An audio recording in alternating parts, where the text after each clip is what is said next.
Yo, everybody, what's going on? What's going on, everybody? This is your girl, Erica Chanel. Yo, yo. Okay, just making sure y'all can hear me. Turn the mic up. Okay, okay, okay. So you can guys can hear me. So let's get.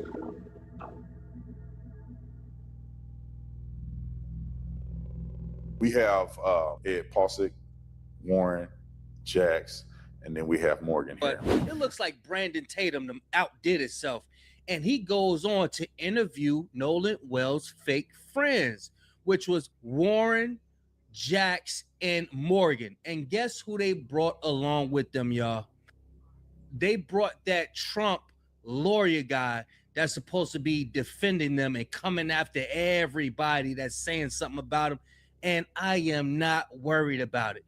We are going to get the truth or else. But y'all check this out because they are saying some outlandish things in this interview. And again, they're clipping it up. But y'all check this out, man. Obviously, they know you represented Donald Trump in some pretty high-profile cases. Now you work for the young men here. How do you work within what's happening to these young men? Well, unfortunately, I wish there was no case. And I'm going to tell you something. If you're out there and you lied about these guys, you lied about my guys, you lied about Tyler's guys here, if you lied about Morgan, if you lied about Jax, if you lied about Warren, we're going to get you. And you're going to be hauled into court. You're going to be held accountable.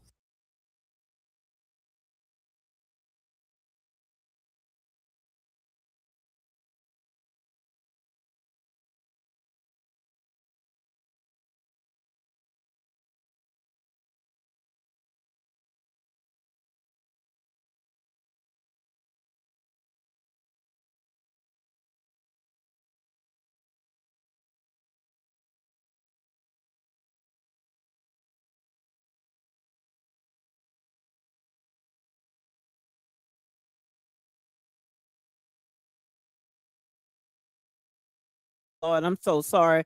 Oh, I'm so sorry, you guys. What I was saying, he came on hot, right? If you said this and if you said that about any of these guys, we're gonna do this and do that. Look, take that bullying cowboy backyard shit some fucking way else. At the end of the day, just like you can sue, we can sue. Just as well. We can sue and make them answer questions about certain things. Bring it on. Bring it on. Just bring it on. You cannot stop nobody from wanting to know what happened to this young man. Bottom line. That's crazy. If you don't want someone to say nothing, you should have kept your fucking mouth shut. That's that. And it's going to be very painful. Oh. Boy, if you don't get... I want y'all to pay attention to something because when this defamation attorney, he say things like, yeah, these good old boys from Ocean Springs and these are good. What they're doing is performing a Jedi mind trick on y'all. They are trying to do the Men in Black flash and flash the hell out of your memory. I am just a figment of your imagination. To go back into white man Jesus. This is why they indoctrinate the earth with a white man Jesus. And this is why when you Google the word God and Jesus, it automatically comes up white. So now when you look at people like Warren, Wyatt, Fart, and the other guys, you automatically think of this white man Jesus can't do no wrong. And that's what he's explaining when he say, these guys are from good old Ocean Springs. These good old Americans. Pay attention. These guys are not just the finest that Ocean Springs has to offer, finest that Mississippi has to offer. These are the finest young men that America has to offer. These are, really great people. And Tyler actually taught me good Ocean Springs people. That was one of the first things I heard. Two videos in one day. I must be a mad woman. With only 4 minutes of this video for me to work with.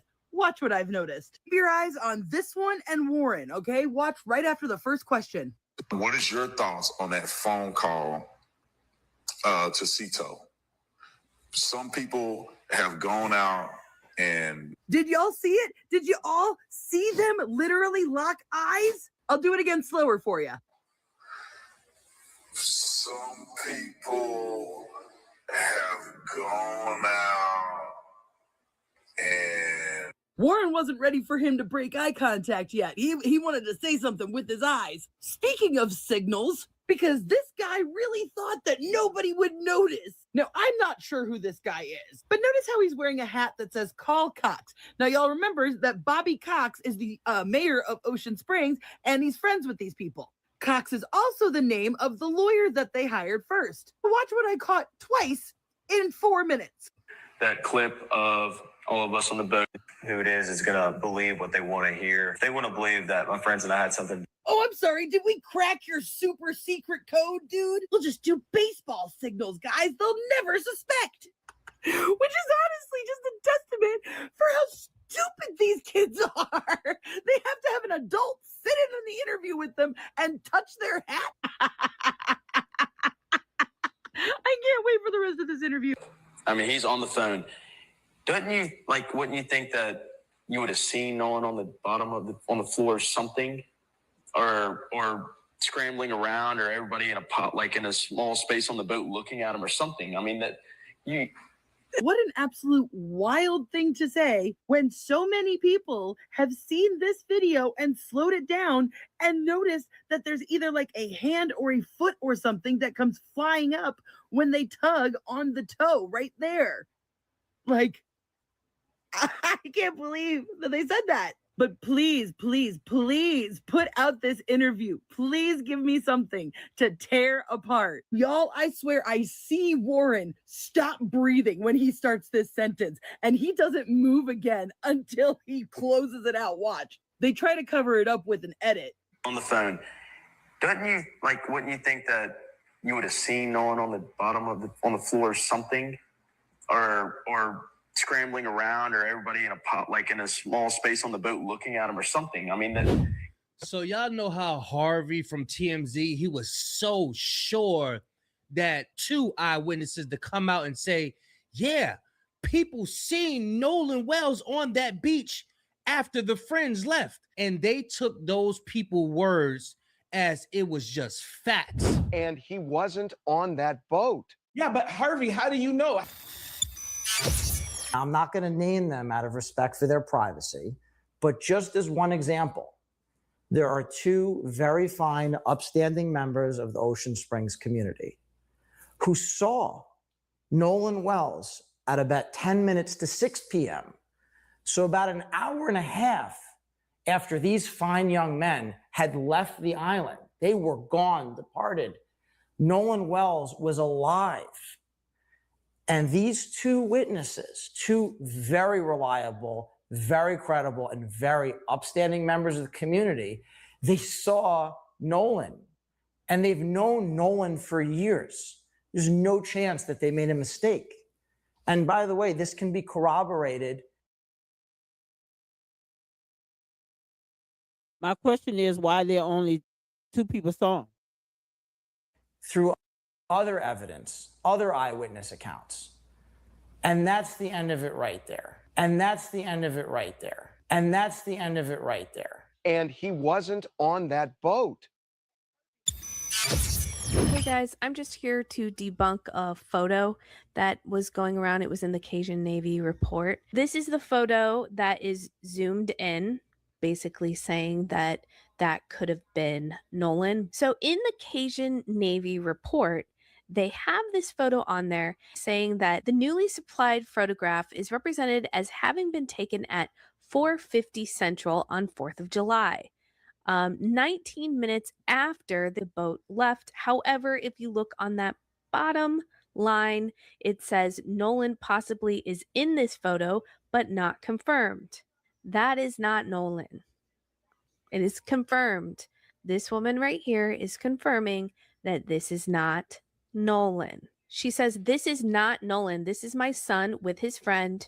We're from Olive Branch and we're visiting family over the 4th. So I still have yet to see any confirmed photo of Nolan Wells on Horn Island after 4:31 p.m. Did y'all catch this? They have not been accused of anything right now. In fact, we've never named the 3 teens because of that.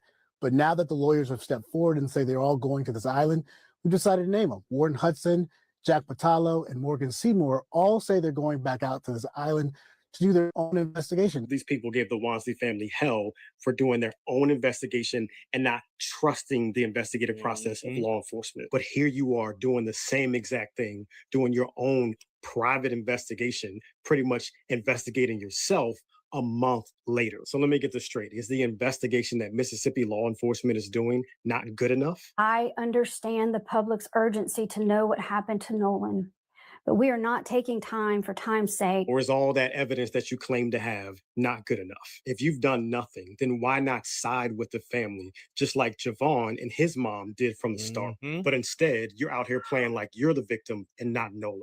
Nolan's friend Alcantara made a reshare on TikTok, allegedly, around 3 a.m. that stated this. It has since been deleted, but you can see in the post right here that it is his page with his reshares. Everything is private now, of course, everything. But that injunction or whatever Christine filed to get all his stuff, all the boys' stuff, that should be there, right? That's going to be there, right? I'm being told that there is definitely a criminal investigation that is happening right now around the Nolan Wells case. The reason why the public hasn't seen the autopsy is because there are going to be charges brought up. Now, who exactly is going to be charged? I'm not sure, but the fact that there is actual criminal investigation gives me a little bit of hope. I want you to know that that criminal investigation is only happening because of people like you and me. Those of us that continue to make content and to continue to boost up Nolan's story is the exact reason why all of this is going forward. Listen, we still got a lot of work to do because at the end of the day, we need to know what happened to Nolan. You may notice that I'm on a new page here. Yeah, the block got hot on that other page and people are reporting me. They're not happy with us doing this digging, I can tell you that. So give me a follow on this page if you want to follow along on not only Nolan's case, but I'll also be talking more about Daniel and Tyler. Listen here, Warren. Secret Service Sam here with a Nolan Xavier Wells update. And Nicole Everything just posted this, and it's perfectly said. Nolan's body was found in the exact same place where the GPS said the boat arrived to and where the boat left from. And that whole area had been searched on July 5th, the day before, by the Cajun Navy searchers. It's impossible for them to have missed a body there. It's also impossible for his body to not sink or float away with the current or stay there for 3 days. It doesn't make any physical sense at all. Now, we know Horn Island, you dock and then you're pretty much like the water. It's like a sandbar. So you're up to your like ankles or knees. So he would have to go so far out swimming to actually drown there. It's just not possible that they missed him during the search. And allegedly, people believe that his body was placed there on the morning of the 6th, just hours before he was found. Now, during the interview, Brandon Tatum asked these young evil boys, have you ever been accosted while you're outside? He asked them this 3 times. It sounds like they went this whole damn month practicing a script because Brandon Tatum was asking them, have you been accosted? Have you ever been threatened while you've been out? But Warren, he didn't get it. I noticed something. Whenever Warren is being asked a question, he never answers the question directly. He's always going off into a damn bilge pump or something like that. We don't want to hear about your damn bilge pump. But during the interview, you can see Brandon Tatum assisting him with the answer the way he asked his questions. Check this out. Can you give me some examples of what has happened? Have you guys had things happen online, threats online? Have you guys have any examples of people accosting you or anything like that? Oh, yeah. Had experiences with either people threatening you online? I know that, Warren, we talked about this before, and we talked a little, or at least spoke a little bit about when you go out, you guys are getting accosted by people. Can you give us an example of, or at least tell the audience an example of an incident where you guys may have been accosted? Or what does that look like when you go out? People threaten you with weapons, or people trying to physically harm you, or people having to be restrained? What kind of engagement is happening when you guys go out? Countless death threats online, been spotted. I'll let you elaborate more on that. Being spotted. I mean, people have obviously just pointed us out. I mean, as a group and even on a one-on-one setting, I think it's really just like awkward because I don't want to talk about this, and I know my friends don't want to talk about this any more than we need to. You know, we're still mourning one of our best friends' death, and it's hard to speak about it when, you know, like sometimes we just need some alone time. Sometimes we just need to, you know, lay back and not be around all this. And I mean, I've been called out in public, and I haven't been in public that much. I know my friends have had encounters in public. What kind of engagement? The threats have been insane from, you know, my stepmom, my dad, my mom, just everyone, including like even my brothers, my sisters. And it's just hard. I mean, it's unbelievable where like this has been taken to and the level where this is at. When you say you've been called out in public, can you give me an example of like, what do you mean? People are threatening you with weapons? People are, you know, not allowing you, denying you service? Because I heard that Trayston, he went to a corner store and they told him his money is not good there. They wouldn't even let him buy Gatorade. Yeah. Are you experiencing things like that or something totally different? Right. I wouldn't say like that. I think I haven't been denied, you know, anything, but like Trayston, it's hard to hear from a good friend of mine that he's getting denied a Gatorade and a Red Bull before work. What kind of engagement is happening when you guys go out? We went to a restaurant, a couple of buddies of mine, and when we were, I wouldn't say threatening with weapons or anything, but I felt, and I know my friends felt, threat for our lives. I mean, I don't think Listen here, Warren. There was like a fear factor, but at the same time, like it's awkward in public, like I stated, like when we have to talk about these things. But we went to a restaurant and someone came up to me and was like, "Is this you?" And I was kind of like shaken up about it. Well, at first she asked like my name and, you know, like all these questions. And I was like, okay, whatever, you know, she's coming up to talk.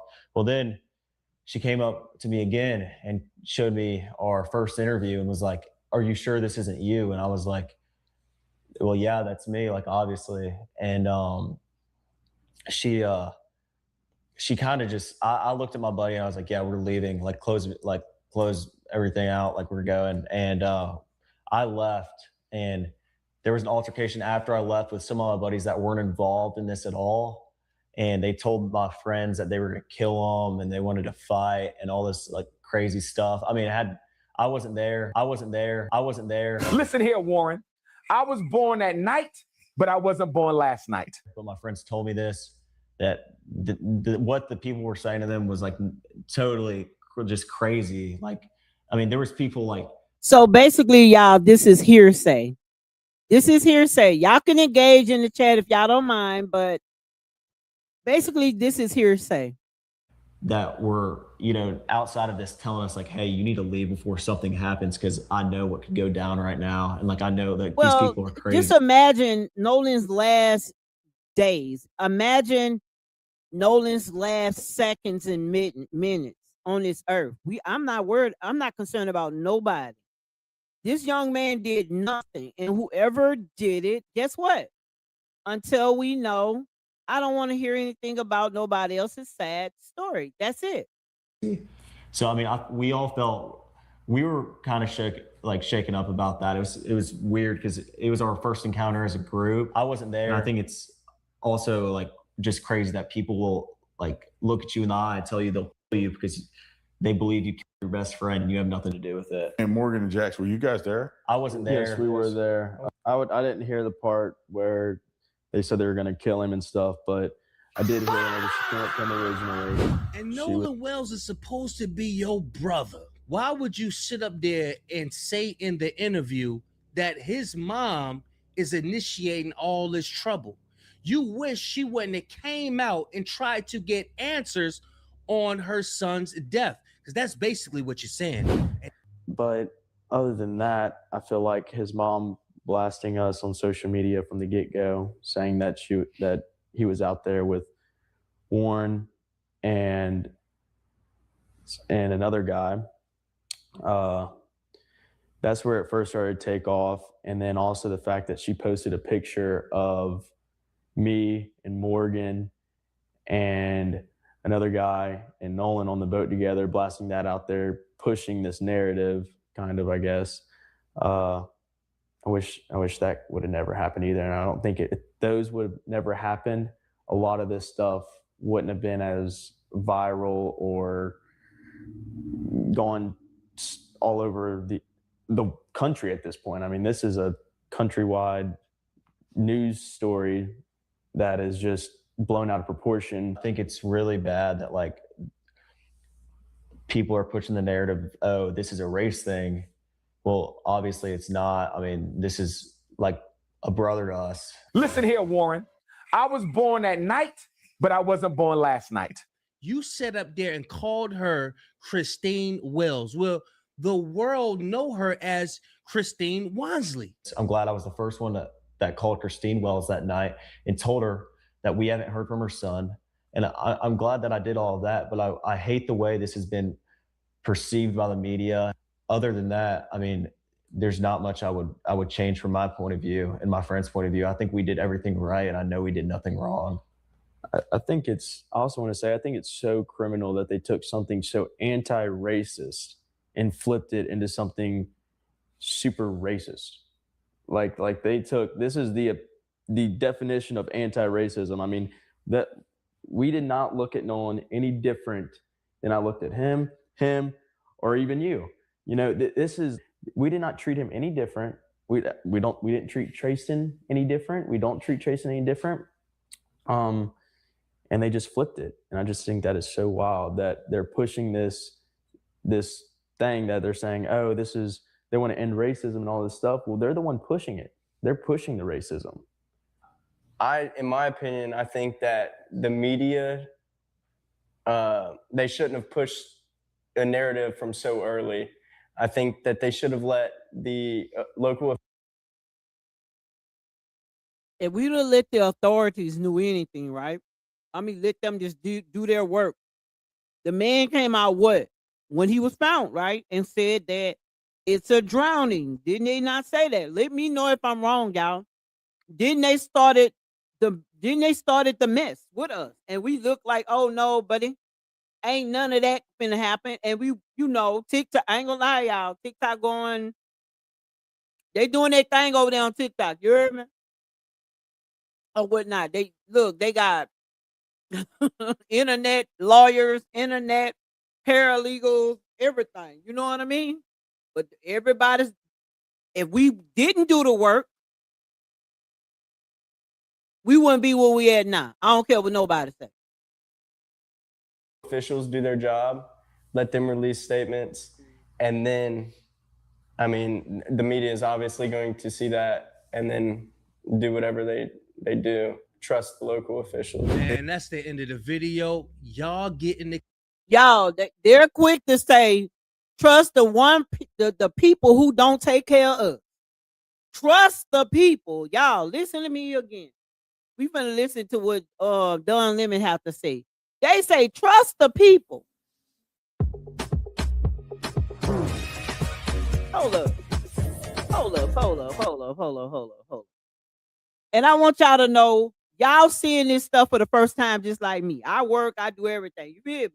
So when I watch these videos, I go back and edit them at the end and put my little thoughts on it, right? At the end of the day, the lawyers started off saying they're going after everybody that says something about these boys. Man, nobody ain't trying to hear nothing y'all say. Y'all, this is that 1977 crap. They could trick the mind and believe in was not true, that make it true. You get what I'm saying? So we ain't trying to hear that. Let's see what Lemon got to say. Let's see what they got to say.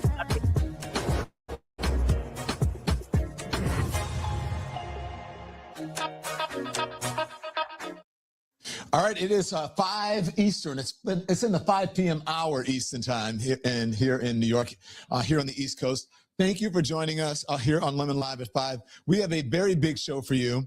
And every day, look, every day is a big show, but this one is big as well. And we love bringing you the information. We love finding out what's going on, getting all the questions asked and answered, and bringing you people who are credible, who can speak to us about their expertise in this particular case.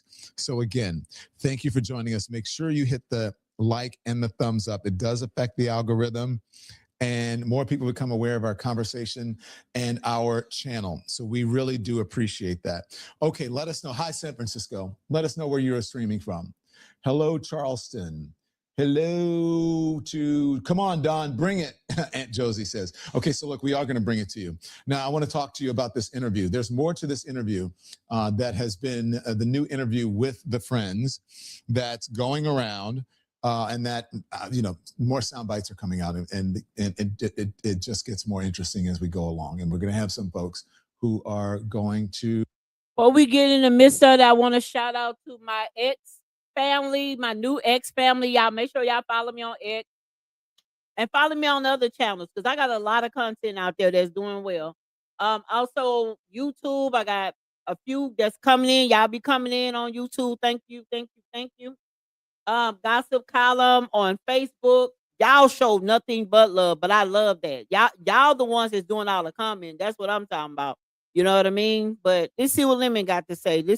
And y'all give me y'all opinion, because I like to take y'all thoughts, and make sure y'all like the live, share the live, and stuff like that, please. To analyze it, especially one of our favorites, okay? So hit the like and the thumbs up. Baltimore, everyone. It does affect the algorithm. More people become aware of our conversation, our channel. Alabama, thank you for joining. Let us know. Anybody from Mississippi? We would like to know. So I want to play some of the interview for friend of the show and respected attorney and civil rights attorney, Brooklyn, New York prosecutor. He's an MS Now legal analyst and the co-host of the Brothers Briefing podcast, and the author of What Matters Now. It is on Beehive, which is BEEHIV, Beehive. And we're happy that he's here. Mr. Charles Coleman. Attorney Charles Coleman Jr. Attorney Coleman, thank you very much. First of all, before I get to these sound bites, I'm sure you've been paying attention and watching some of these interviews. Give me your overall thoughts, and then we'll dig into it and get into the nitty gritty. You're an attorney. What do you think? How the attorneys do? What are they doing? How they're handling it? Their strategy, etc.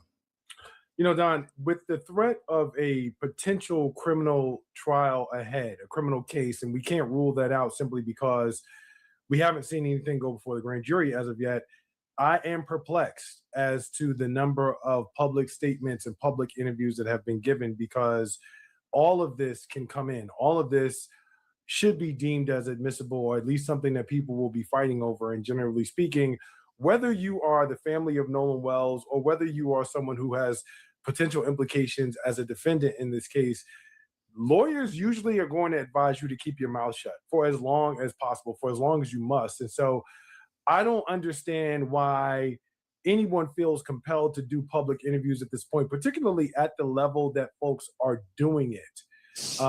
It is very unusual. The only thing that I can say is that this may be a plea to the court of public opinion, in as much as there are a lot of folks who have made up their minds about what they believe they know about this case and what they believe may have happened to Nolan Wells.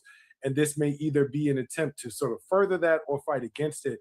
But the fact that there could be a criminal proceeding in this matter means that the court of public opinion has to remain secondary to what we know may take place in the court of public opinion. And these interviews are not helping. So, okay. Because I feel the same way, and that has nothing to do. I'm not talking about guilt or innocence or whatever. Sure. Charles, I'm just telling you, how long have we've known each other for a long time. And when I knew you, when we first met each other, I had been doing this probably for at least 20 years.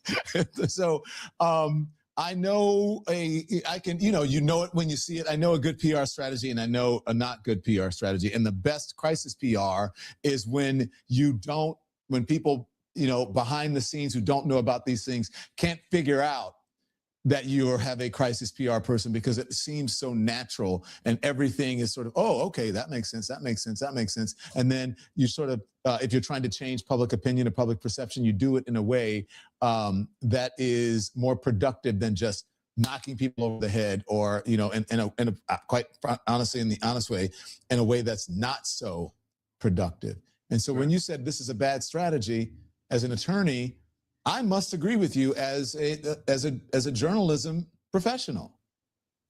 Yeah, from a communication standpoint and from a legal standpoint, I can't figure out what's going on here. And, you know, I don't want to use the term amateur night, but what I will say is that I think that this may be a case, Don, of playing to the wrong audience. I do understand that the court of public opinion moves very, very quickly. You know, there are some other sort of theories. They get a little bit wonkier the more, you know, the more you go down the rabbit hole, in as much as there may be people who believe, well, the folks giving the interviews may have an inside track on what is going to happen with any sort of potential criminal prosecution. And so they're moving with a certain level of confidence around being able to predict the future. I'm not going that far as to say that they may be tipped off that the grand jury is not going anywhere. I will say that even if they did have that inside knowledge, even if that was something that someone had, you know, tipped them off to, you would still want to behave in such a way that doesn't give that away. Right now, everyone's scratching their heads. And to your point, there's nothing about what we're seeing right now with the volume of public interviews that suggests that these folks know what they're doing or actually have a real strategy. So it may just be trying to play to the wrong audience, in this case being the court of public opinion, rather than holding your cards close to the vest and allowing the criminal prosecution process to play itself out. Interesting. Okay. Audience, Lemonheads, Lemon Nation, and Attorney Charles Coleman Jr., let's listen to, this is one that we did not play this morning. And it's regarding the CETO call. And remember, the audio engineer, the audio expert that did the enhancement on the call and said, and was quite frankly upfront, said, this is my interpretation. It should not be the only interpretation. You should listen to it, and then you should decide for yourself.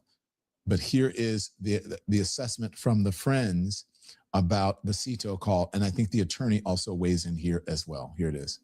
What is your thoughts on that phone call to CETO? Some people have gone out and done enhancements to the audio, and in doing that, created a transcript manually. It doesn't appear that the transcript was derived from an automated system or have any, in my opinion, real integrity with it.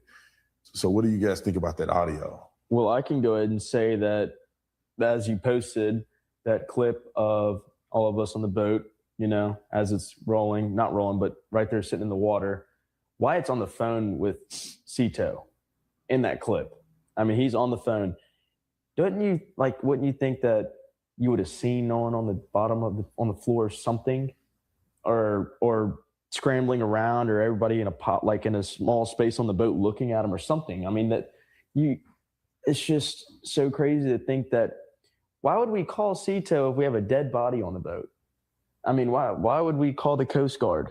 You know, why would we do the things we did if we know we killed somebody? I think people, regardless of who it is going to believe what they want to hear. If they want to believe that my friends and I had something to do with Nolan dying, then they're going to believe that regardless of what you put out. But you put out, Brandon, that a clip of the boat when Wyatt was on the phone with CETO, and it is boldly clear that Nolan was not on the boat with us. You can literally almost see down to the deck. And as you can see in that picture, everybody is completely casual while Wyatt's on the phone with CETO. Yeah, we were scrambling around trying to get the boat fixed, but the guys were, in the video, you can see me, I'm sitting on the bow. If there was someone dying on the boat, why would everybody just be sitting there waiting to either get towed in, or in the first place, like Jack said, why would Wyatt call CETO? It's crazy. The reason we turned down Coast Guard is, why would we call Coast Guard if CETO could pull us in? But we fixed the boat and we ran into Fort Bayou. and that's it. The CETO call was completely enhanced, and these people just want to believe what they want to hear. And that's exactly what they're doing. So it's just crazy to me that people have tried to twist this and twist the audio. When we came out with the first interview, it debunked half these lies, and now you don't hear about any of it. You don't hear about the pool party because it was on June 27th. You don't hear about anything else that was mentioned. Thousands of lies. And now, the audio comes back, and all of a sudden we can hear Nolan yelling in the background, screaming, we're screaming about how he's dead. That's just a complete lie. And it's another lie to push this narrative that people don't want to turn down. It's insane to me. First of all, with respect to Warren, if you just murdered your best friend on an island, the dumbest thing you could do would be to call the Coast Guard. To call a federal law enforcement agency and tell them, hey, can you guys go out and check out this island and look for Nolan Wells? Well, that's exactly what Warren did.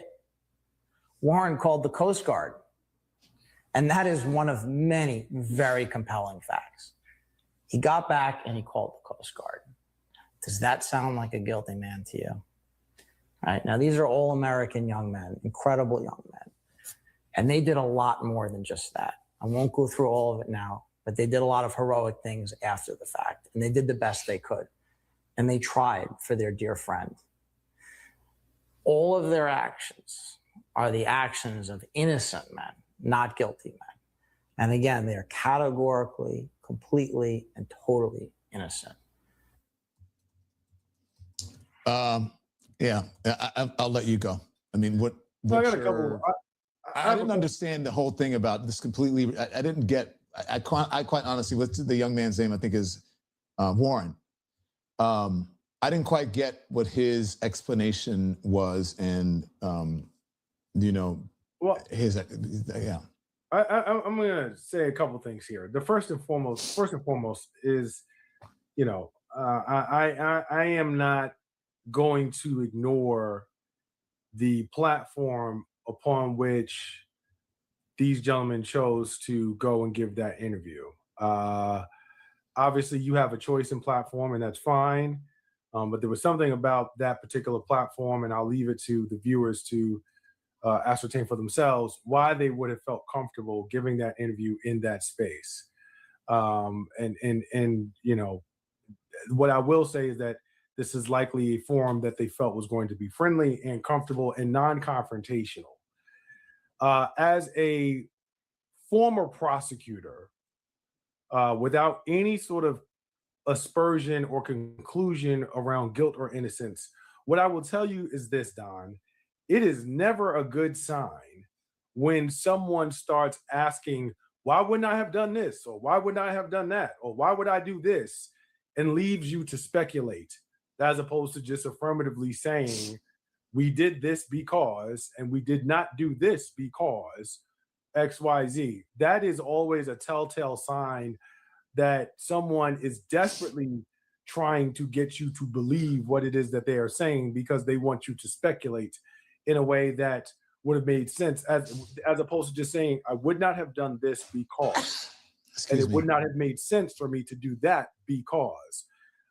We see it in everyday life in terms of storytelling and how people do. If you ever listen to someone who tries to say like, well, why wouldn't I have done this? There are a million and one things that anyone could do in response to a situation, but coordinating a story and sitting there with potentially 3 other co-defendants as a means of putting this out to the court of public opinion may not necessarily be the smartest thing to do. I am very much so looking at that attorney askance, which is one of my favorite words, because you are showing yourself as a bit of an amateur in terms of your chops from a PR perspective. Now, your trial chops may be a different conversation, but you are on basically a public platform testifying for your own clients before they've even been indicted. And I think that that's something that most attorneys are loath to do, let alone letting their own clients get out here and tell their stories. Now, again, it could be that they know that no indictment is coming because they've been given that information from the inside. Or another thought that occurred as I was watching this, Don, is this is a case that's drawn quite a bit of public scrutiny.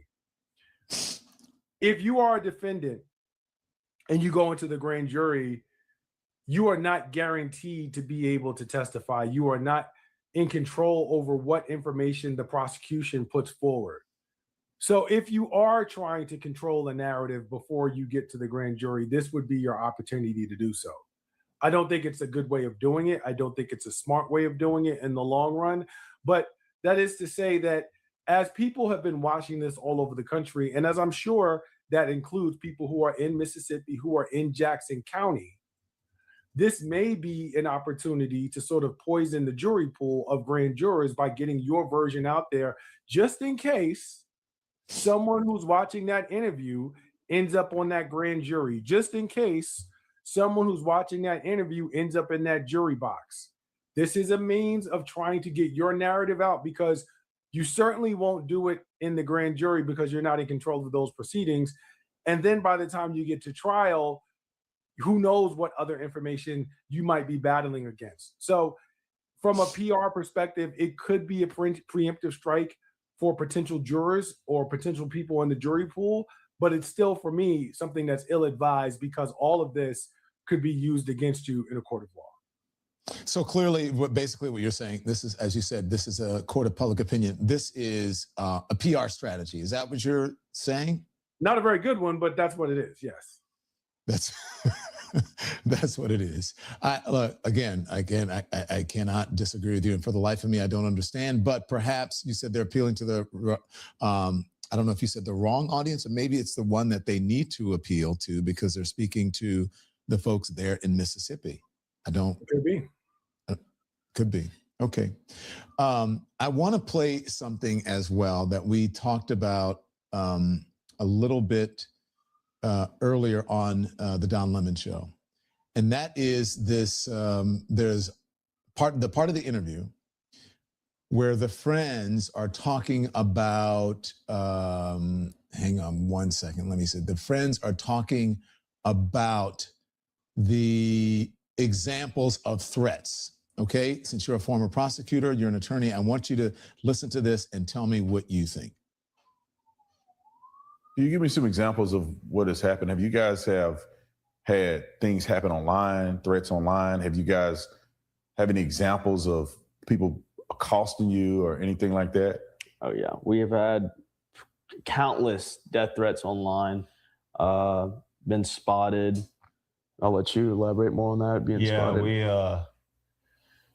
I mean, people have obviously just pointed us out.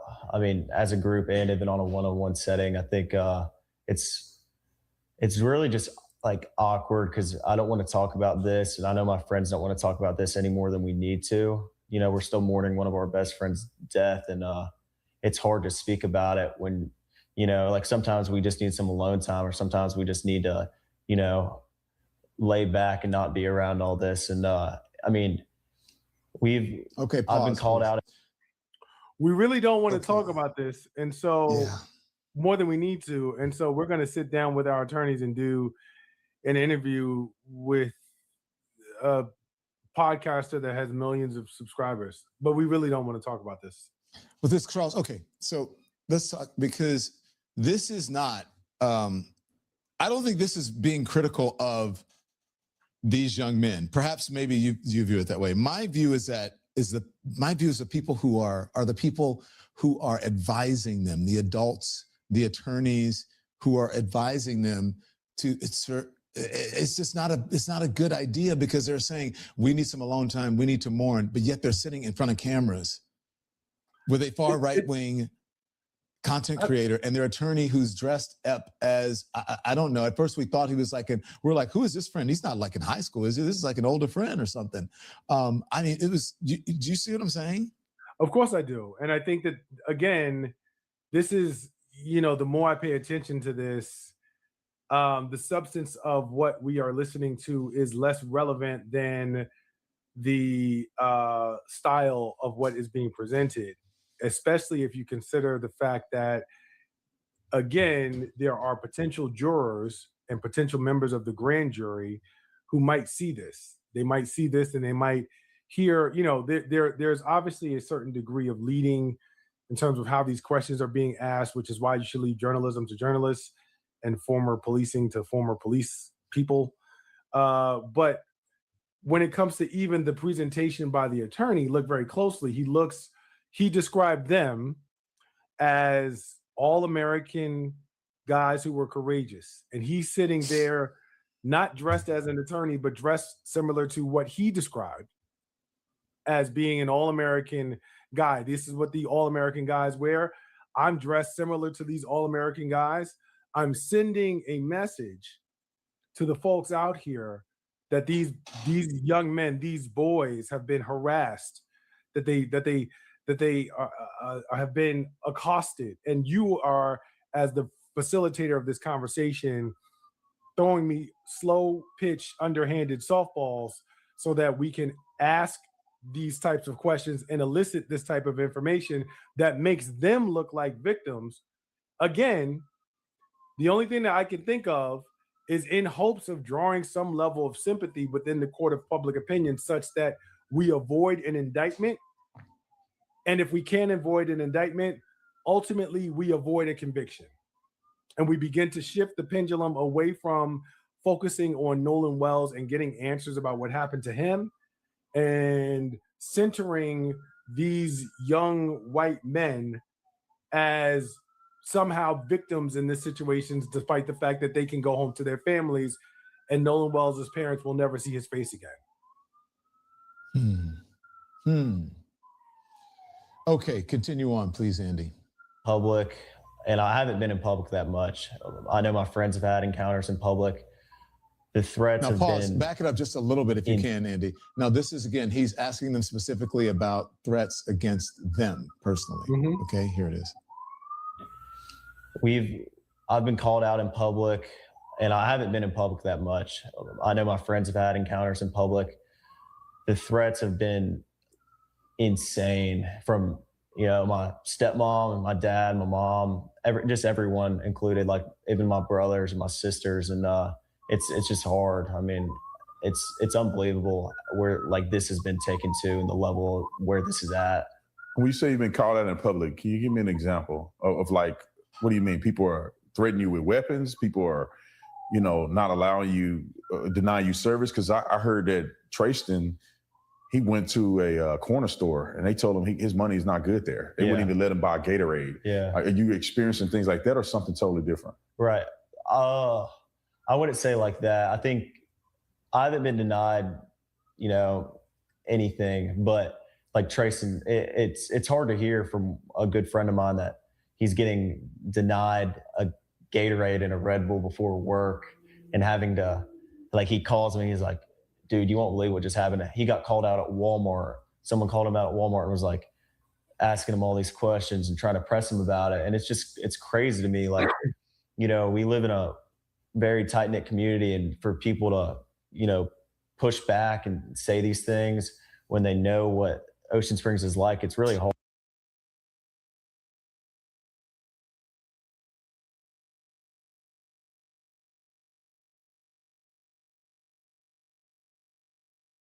I'm sorry about that, you guys. I was on mute. If you're in a tight-knit community, as you state, they said allegedly, y'all go check, the suicide rate is high with high school students from getting bullied. So obviously there's people there that did not like what happened. And you could keep saying it's tight-knit. Some people, obviously you're at home shopping, right? And so there's people in the community it's not happy and don't believe whatever is being put out there. You know what I mean? So you can't put shit out and just think it should stick and people should just believe you either. You know what I mean? So I don't know. Hard. And I mean, I haven't had many personal encounters, but I know being around the guys and stuff like that, they have. So Charles, he's good at So keeping an himself. 18-year-old black boy is Hold on one second. Y'all notice he's good with keeping himself out the loop of everything that's negative going on. I really haven't experienced this. I really haven't. You know what I mean? Everybody but him. Come on, bro. dead, and you want to talk about not being able to buy Gatorade and alleged. being questioned at Walmart. You By the way, know, that was their black friend. That was, they were talking secondhand from their black friend, who's the one who's being denied service allegedly. I do want to point out, right? There is a scintilla of grace that I do want to extend to these young men in this situation, in as much as they may be the victims of very, very bad advice. Right. The person doing the interview is clearly feeding things to them as part of questions to elicit certain answers. The attorney who's sitting with them, who has been, in your opinion, in my opinion, correct. Yeah. The attorney who is sitting there, who has presumably been retained by their parents, has signed off on them doing this interview and is sitting there with them. And so from the limited mind of someone who's a late teenager, 18, 19 years of age, they might not appreciate the full vast range of perspectives that would, indicate, hey, this might not be the best idea. But beyond that sort of scintilla of grace that I'm going to extend for them getting what I would see as really poor advice and really bad, poor guidance in this moment, I will say that I find it almost offensive in this moment to sort of center them and their secondhand threats. And again, in the conversation, Don, a lot of this gets lost. You were pointing out that one of the young men was just speaking about an experience of another Black friend, not themselves, and so on and so forth. But keep in mind that you and I are listening to this with a discerning ear that may not rise to the level, or that may not mirror the level of what other people are listening to. And so from many people in the public's perspective, they might hear that and say, oh, these young men it's just so terrible. They're getting harassed. It's just so awful. Listening to them and stopping them. And again, from the place of building a degree of support in the court of public opinion, that is the perhaps only goal that I can see here. And keep in mind that as a trial attorney, as a former prosecutor, and now as a civil rights attorney, I have frequently said, and other attorneys will say back to me, you only need one. You need just one. And what that refers to is when you have a jury, not a grand jury, when you have an actual jury at a criminal trial, all you need is one holdout. All you need is one juror to say no, and you avoid a conviction. And so it's hard to say in this moment, watching something like this, Don, whether that is the calculation, whether they are bidding and auditioning for, if they can't get the court of public opinion, if we can't stop an indictment, if we end up with a criminal prosecution, we need to appeal to just one juror who might be out there, who might be watching this, and get their sensibilities to side with us. Because that may be the difference between justice from Nolan Wells and not. We don't know at this point, and I don't think I know that neither of us have said these young men are responsible, these young men are guilty. Neither of us have said that. None of us really know what has happened. No way. Whenever someone gets close to that, I'm like, we don't know. We don't know. We're not right. Yeah. But at the same time, with a grand jury proceeding at some point looming in the future, this becomes a sort of a fight where you have to create as many options as for yourself as possible. And it could be that this is an appeal to that one juror in Jackson County who might watch Don Lemon or hear about Don Lemon or see this clip or even follow the platform that they did the interview on and believe that this is an appeal that's going to work to them. The last thing I'm going to say on this, Don, we talked about this, I want to say a little bit around a week ago. We had this conversation. A lot of this is invited by the lack of information that we've received from the Jackson County Sheriff's Office. If the Jackson County Sheriff's Office is more transparent and puts out more information and moves swiftly with this, at least with regular updates to the family and the public regarding this investigation, not telling everything, but giving folks more information, I guarantee you that we do not have this space filled up with these sorts of interviews. We don't have this space filled up with this sort of commentary and conjecture from these boys or from their attorneys. This is a void of information created by the Jackson County Sheriff's Department, and the result is that the zone has been flooded with all sorts of information that's caused even more speculation, which actually plays in favor of the defendants or in favor of the suspects, or in this case, the favor of people who might be indicted come grand jury time. Okay.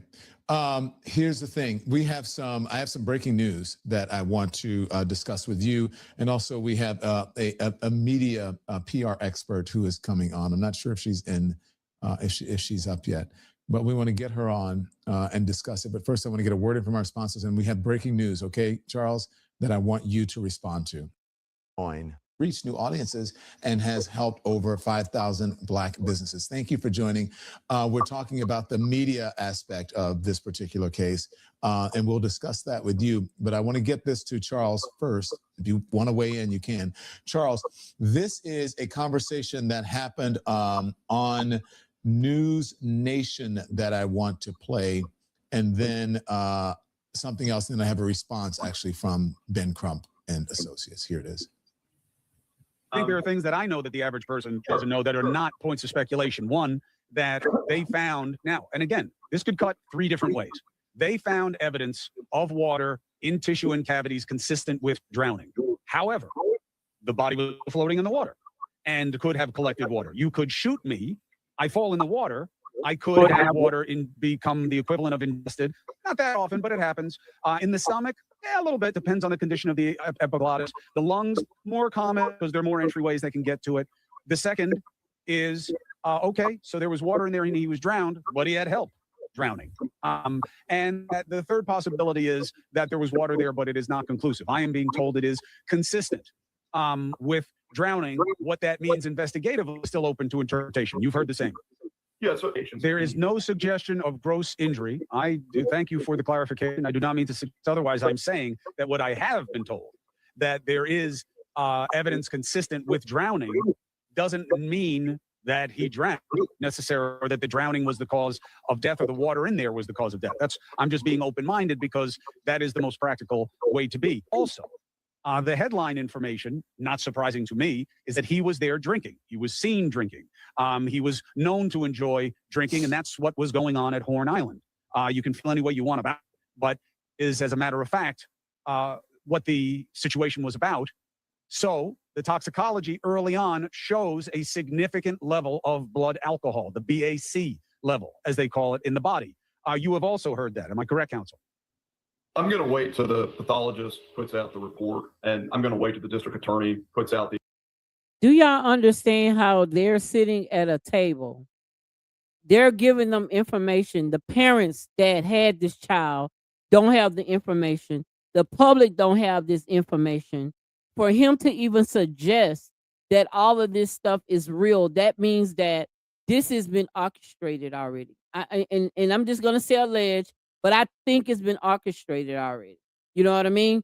They're putting out all this stuff. No one said nothing about nothing. So you heard this. How can you hear something? That means that if something is a leaker, everybody needs to be fired until they find out who's the leaker. This is insane. The evidence that they have. What I will say, but safe to say is you cannot contradict me at this point. What I will say is that I think when all of the evidence is presented, it will be overwhelming. And that it will be overwhelmingly clear from witnesses, forensic evidence.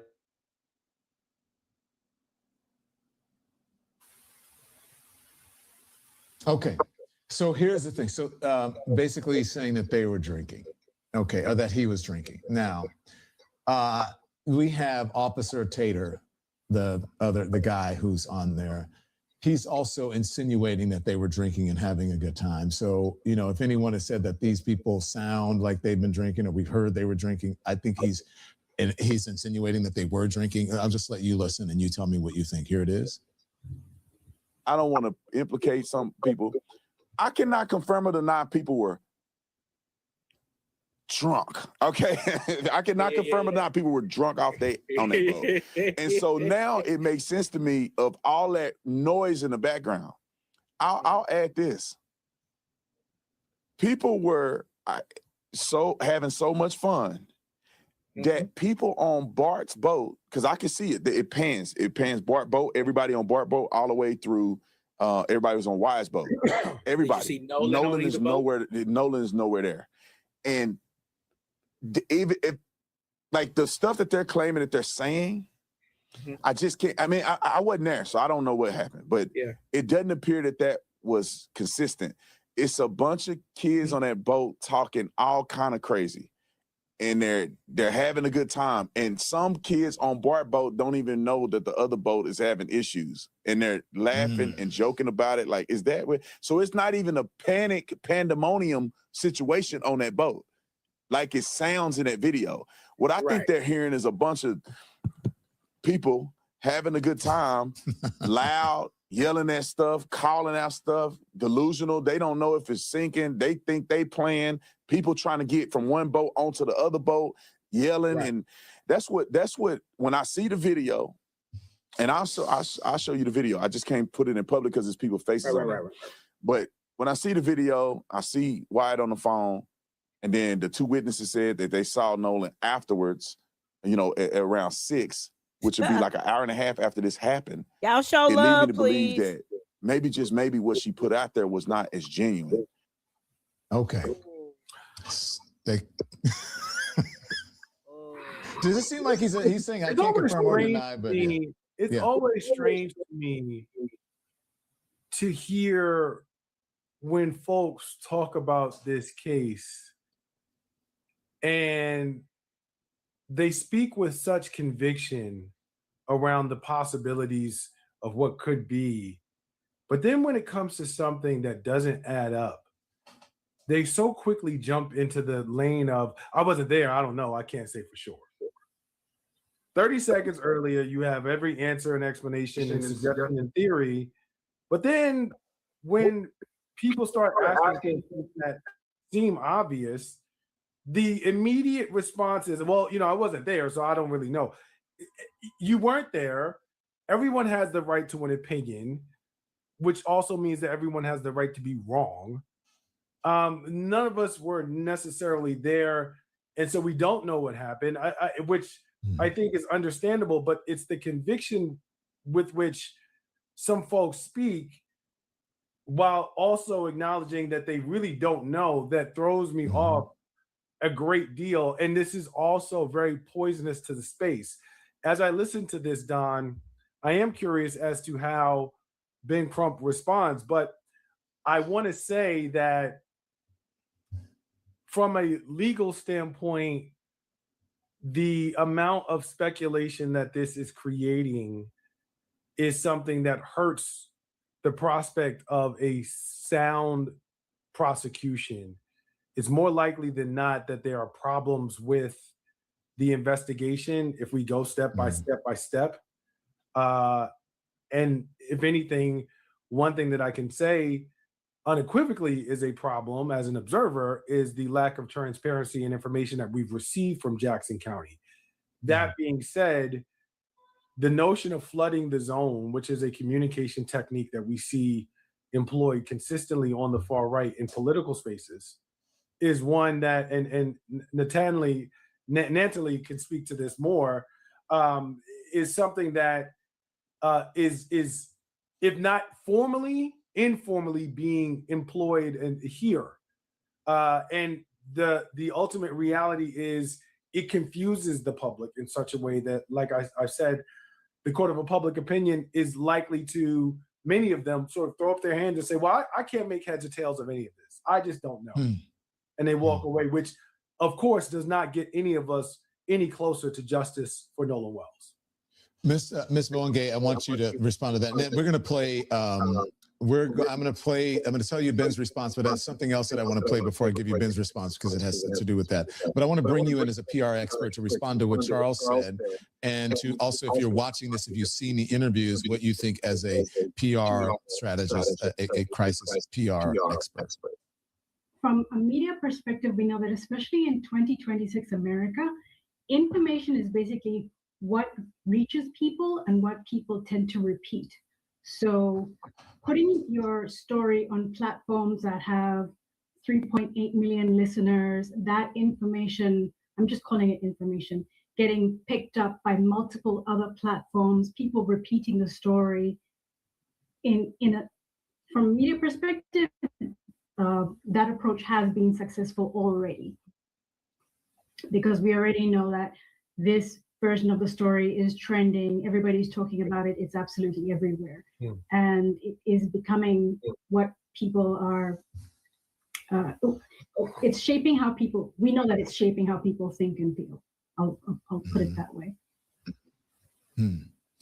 Okay, so I want to play this. Speaking of information shaping how people think and feel, because obviously there is a PR strategy going on. They're flooding the zone. Charles, as you said, they're going on different networks. Some of them friendly, some of them, who knows, okay?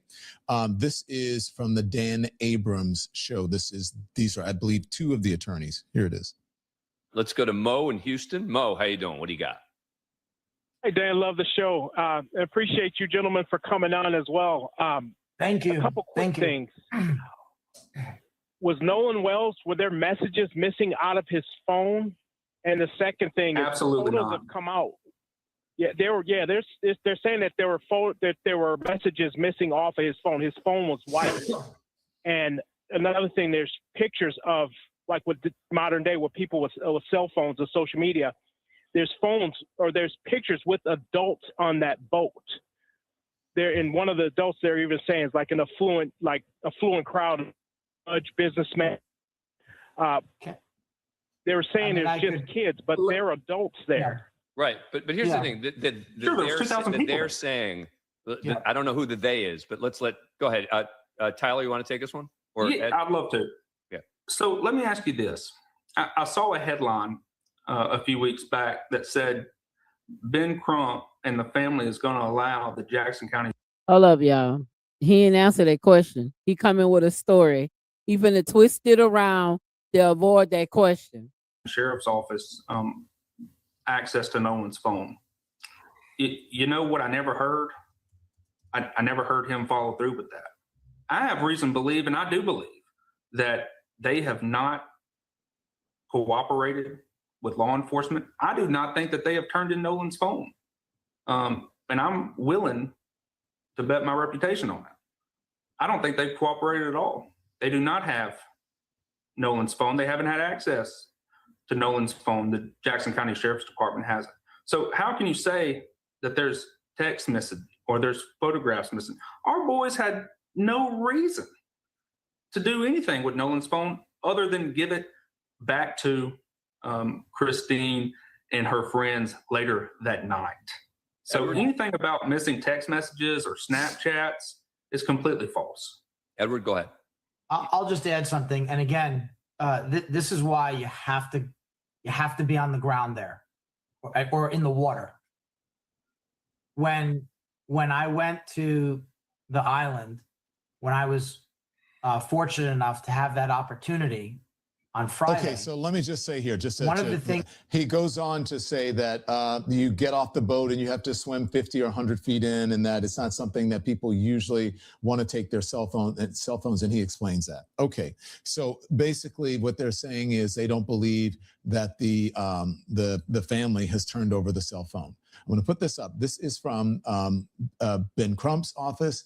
They sent this over and they said, August 11, 2026, Angel Myers McElray, Office of the District Attorney in 19th Circuit District, 3104 Magnolia Street, Pascagoula, Mississippi, 39568. Okay, Nolan Wells. Dear Ms. McElroy, please be advised that A.R. Smith Law, PLLC, has been retained to serve as local counsel for the estate and family of Nolan Wells.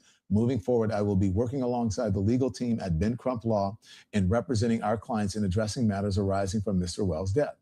As the legal team has stated previously, including during our in-person meeting with the Wells family and counsel, we have been and remain ready and willing to cooperate in arranging a joint forensic inspection of Nolan Wells' personal cell phone.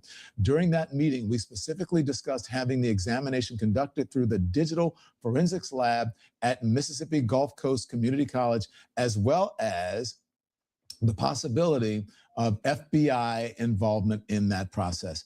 Our position has not changed. We are prepared to coordinate a mutually agreeable date and procedure for the examination of the phone. Accordingly, to the extent there has been any suggestion that we have been unwilling or have failed to cooperate with the investigation, we want to make clear that this is not the case. You also previously indicated that Dr. Mitchell would be provided an opportunity to review the materials necessary for him to complete his autopsy review. We remain prepared to facilitate that process. Please provide us with any available dates and times for Dr. Mitchell to review those materials, along with any instructions necessary to arrange his access.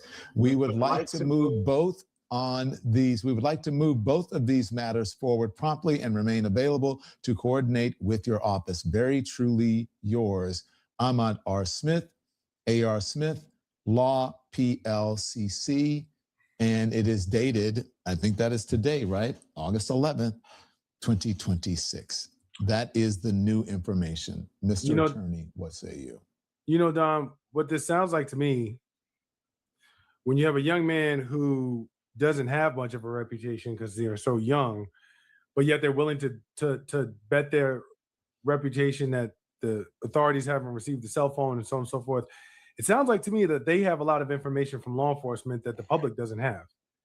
When you can speak so confidently about what you believe in terms of the level of cooperation from Nolan Wells' family and their attorneys, so much so that there is a need for clarification from Nolan Wells' attorneys and legal teams around what they are willing to do and what they have been willing to do, that sounds to me like someone has been giving them a lot of information from the inside that they have been keeping quiet from the public. Because those types of estimations and bold proclamations and around, I bet my reputation on it, sounds a little bit overconfident that you've been getting some information about what the authorities do and don't have, which to me goes back to what I've been saying for a while now, which is this drought of information from the authorities is beginning to be more and more and more of a concern when you're talking about transparency and objectivity for a process that's supposed to have integrity. Do you have anything to add, Ms. Mowange? The drought of information keeps coming back to me because ultimately we know that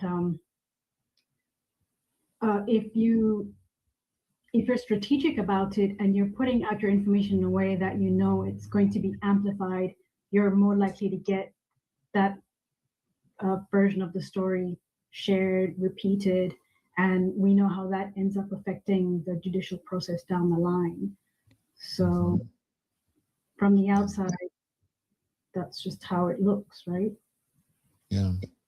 Now, Charles, I just want to say, when I said, I looked at the date on this because I would assume, this is me, that they are responding directly to this allegation that they have not turned over the phone, that they're somehow hesitant to turning over the phone.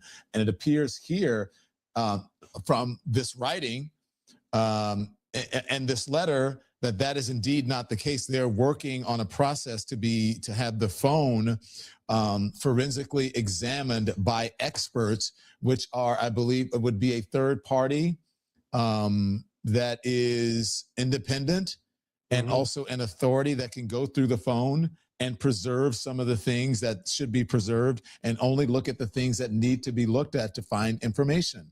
I think that is common in legal practice, and having someone have my phone, I certainly would know about what's happening here. It's not as easy as people think, first, to get into a cell phone, and number two, to be able to get the information from it, whether you're with the government or a private law firm or private investigator. It's not as easy as one would think.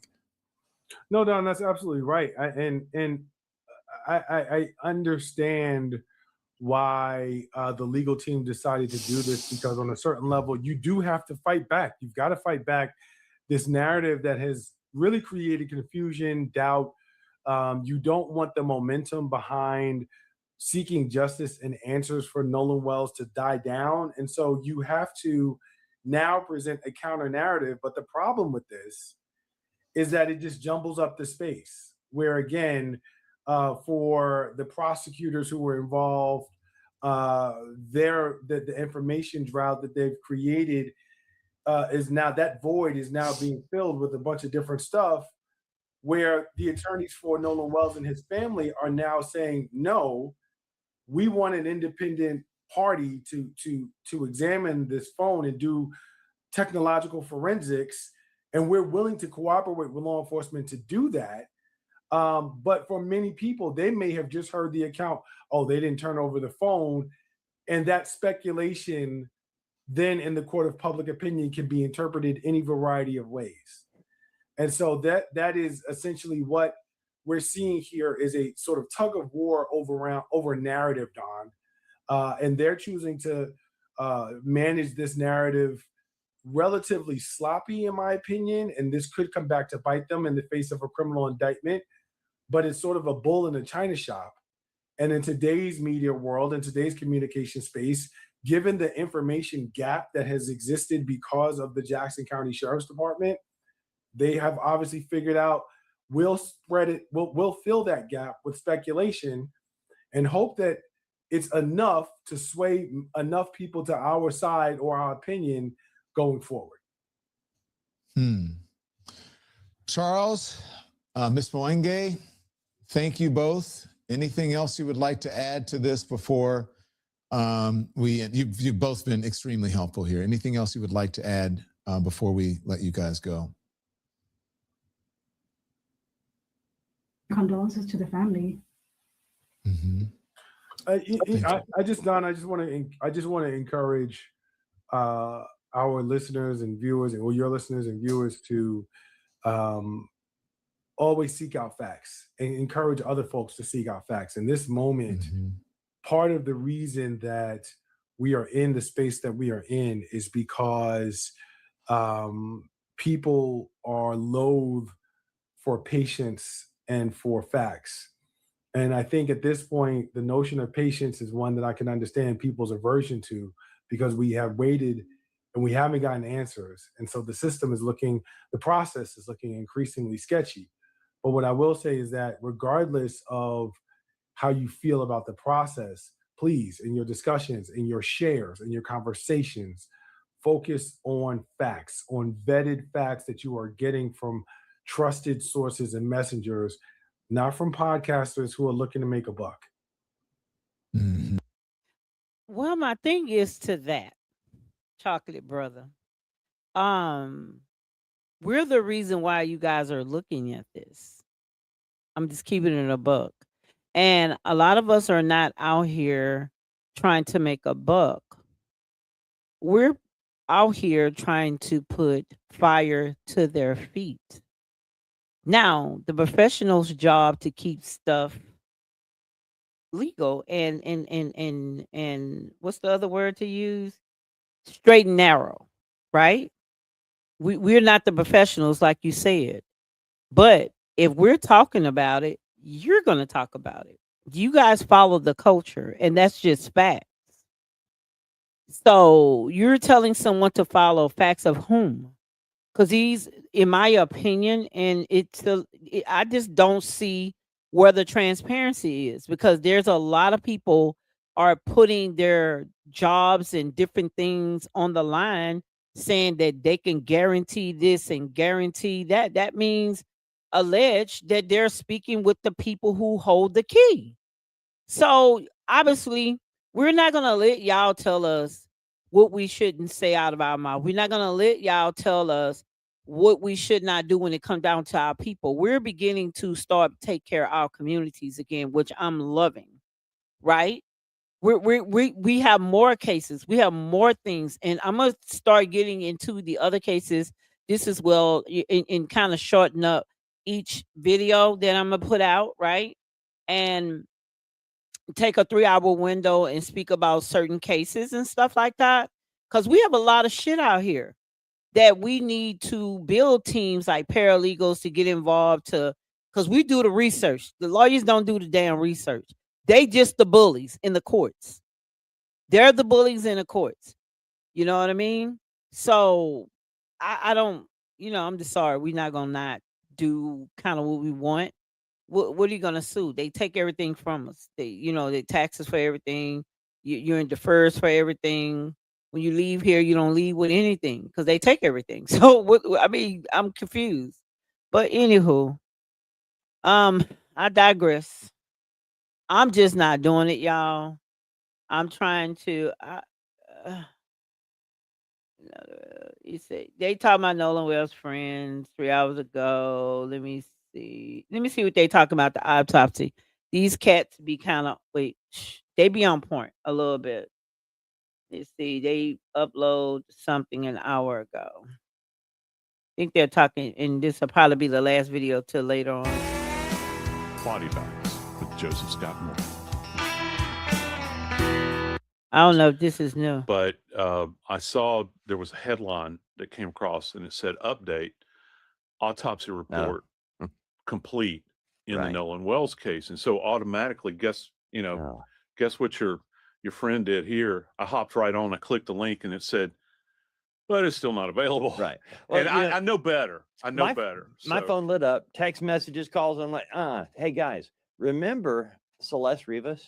Yeah. I mean, that long ago that the autopsy report was done, but we didn't get the results for months. We didn't find out anything for months. And I don't know that the same thing's going to happen here. But Joe, there have been a number of things that have been found out in this time period where we've been waiting on autopsy reports and things like that. Yeah. The one thing that drives me crazy is that when you have a person, an 18-year-old young man dies, and you have people coming out of the woodwork to try to make it something else before they find out what really happened. Yeah. You have a problem, and we have a problem. I thought, and I mean this, Joe, remember Warren Hudson? He went on with the officer. We had him on Crime Stories with Nancy Grace. And Warren Hudson, who's one of Nolan's best friends, has gone on. Y'all, can we prove? Do we have any proof that they were best friends? I need the proof that they were best friends. I'm tired of them saying best friends. They're sticking to that to try to mold them together, but best friends. Y'all, I'm sorry, but we just don't look at everybody as best friends because you hang with people or you be around the settings of people. If someone asks you to go somewhere, you're trying to get to know me. I just know you, and we do things sometime together. You know what I mean? Because we play football, we do certain things, that happens to be in the same field. We run the same girls and stuff like that. Like, I don't know.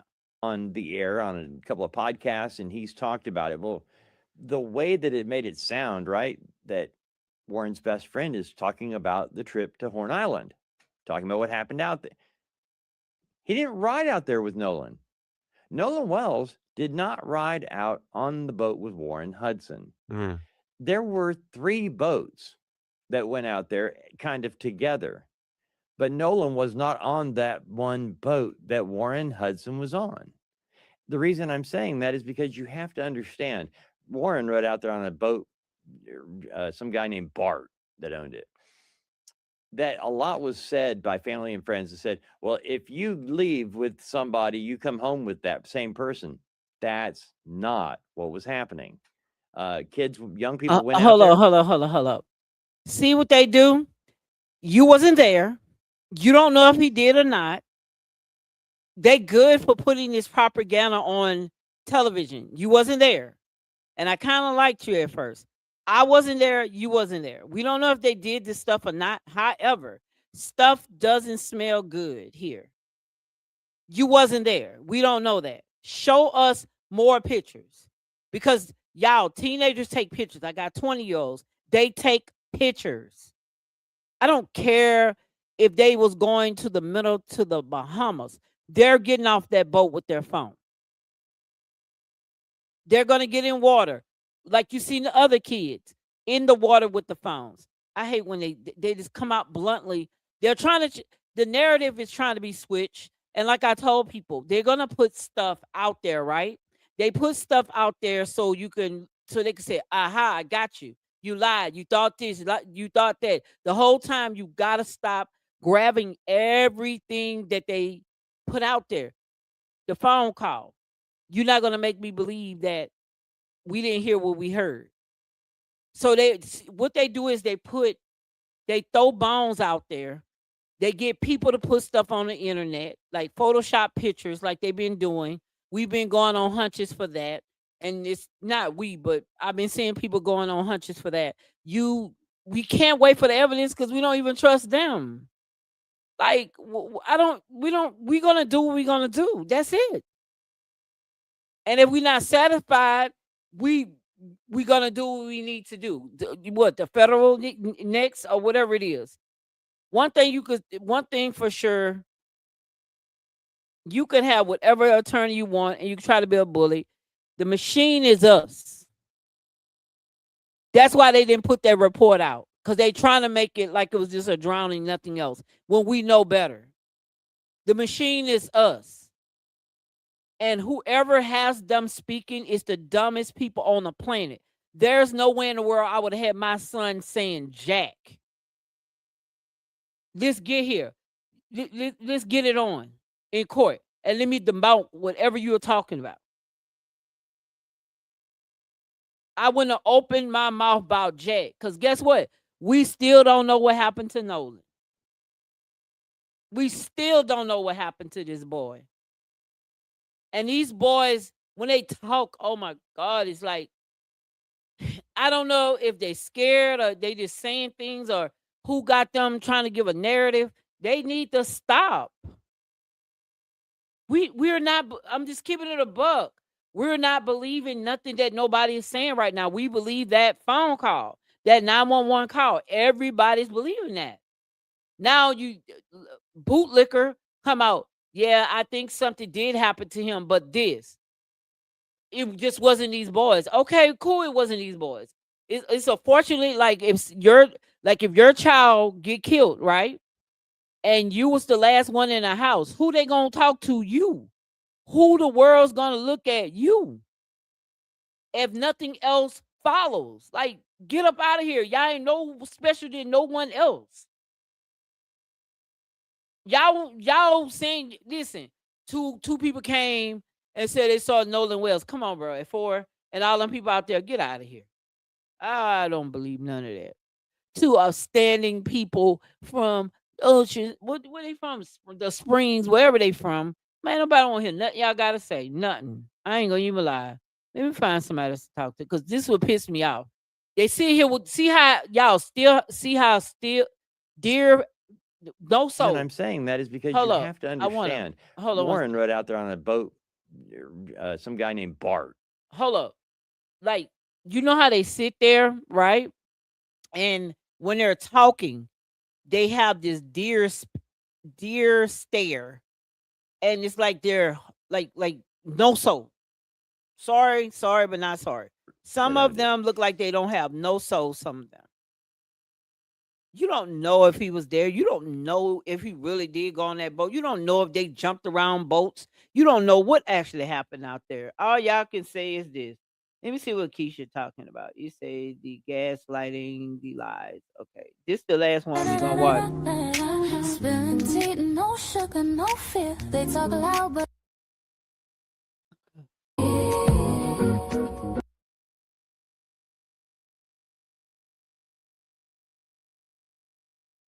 called a Black person brother, but I'm starting to think it means something else, because there's no way that you thought that Nolan was any kind of brother to you. I just don't believe it. Okay, I don't believe it. Now, I want to get into this clip right here, But let's just play it first. Hold up. He was out there with. Hold up, you guys. Shout out to you guys. Shout out to X. Shout out to Facebook. Gossip Colin, my Gossip Colin. Shout out to YouTube. We're gonna listen to Lakeisha, because I was following her first with this journey. Then other people I kind of start liking, and when they pop up, they pop up. Come on, you guys. Let's see what she got to say, because she be talking that shit. You heard me? Warren and another guy. That's where it first started to take off. And then also the fact that she posted a picture of me and Morgan and another guy and Nolan on the boat together, blasting that out there, pushing this narrative, kind of, I guess. I wish that would have never happened either. I don't think if those would have never happened, a lot of this stuff wouldn't have been as viral or gone all over the country at this point. I mean, this is a countrywide news story that is just blown out of proportion. And the fact that it was our best friend and it's not what people are saying it is what hurts the most. I mean, that was our brother. I mean, straight up. That's what I told his dad the night that he came over to my house. He was like, blah, blah, saying something. I was like, dude, that was my brother. Like, and you know that. He knows that. We were picking him up every single day. He never drove. I can't tell you how many times I pulled up in his driveway and picked him up. And it wasn't him asking. It was just because that's what we did. We just picked up Nolan all the time. That's how we, came about to all the stuff that we were going to. We'd go and pick him up. That's how much we like to be around him. We would do stuff like that all the time. Okay. So I want to kind of get into what was just stated. For one, as you guys heard, to criticize Nolan's mother after you all were the last people seen with him. I mean, he went to spend the night with the whole group and Nolan winds up dead, and you come online to criticize his mother. Then, if you guys were paying attention, the way that he described Nolan, we picked him up. We picked him up. But he said it as if, Nolan was beneath him. We picked him up. You guys heard that Nolan had his own car. So it's not like he needed you to pick him up, but I get it. You want to sympathize by saying, listen, this was my brother. I picked him up. But Nolan had his own car, so he didn't necessarily need you to pick him up, but we get it. But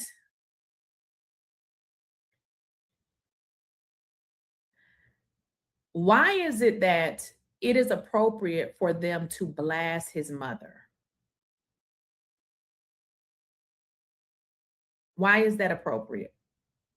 He consistently criticizes Nolan's mother as if she put a picture up and said, the world, go get these monsters. They did something to my son. That's not what she said. She basically said, has anybody saw him? I don't remember verbatim what she said, but it was a call to, hey, has anybody saw him? My son left and, he was with his friends. I'm sure she probably thought they were friends at that time. She said nothing derogatory toward these monster animals. But because you thought it was more appropriate that she protect you and not actually find her son, which was, that's what she was looking for. It doesn't give brother to me. It just doesn't. Then lying. It's crazy that they consistently lie, and yet they got this funny looking attorney saying he doesn't like liars when it appears that's all the hell he likes is damn liars. I mean, they say he was Donald Trump's previous attorney. So, I don't know why he's saying he doesn't like liars when that should have been Donald Trump's first name. But then he says that, his mom, Nolan's mom blasted them.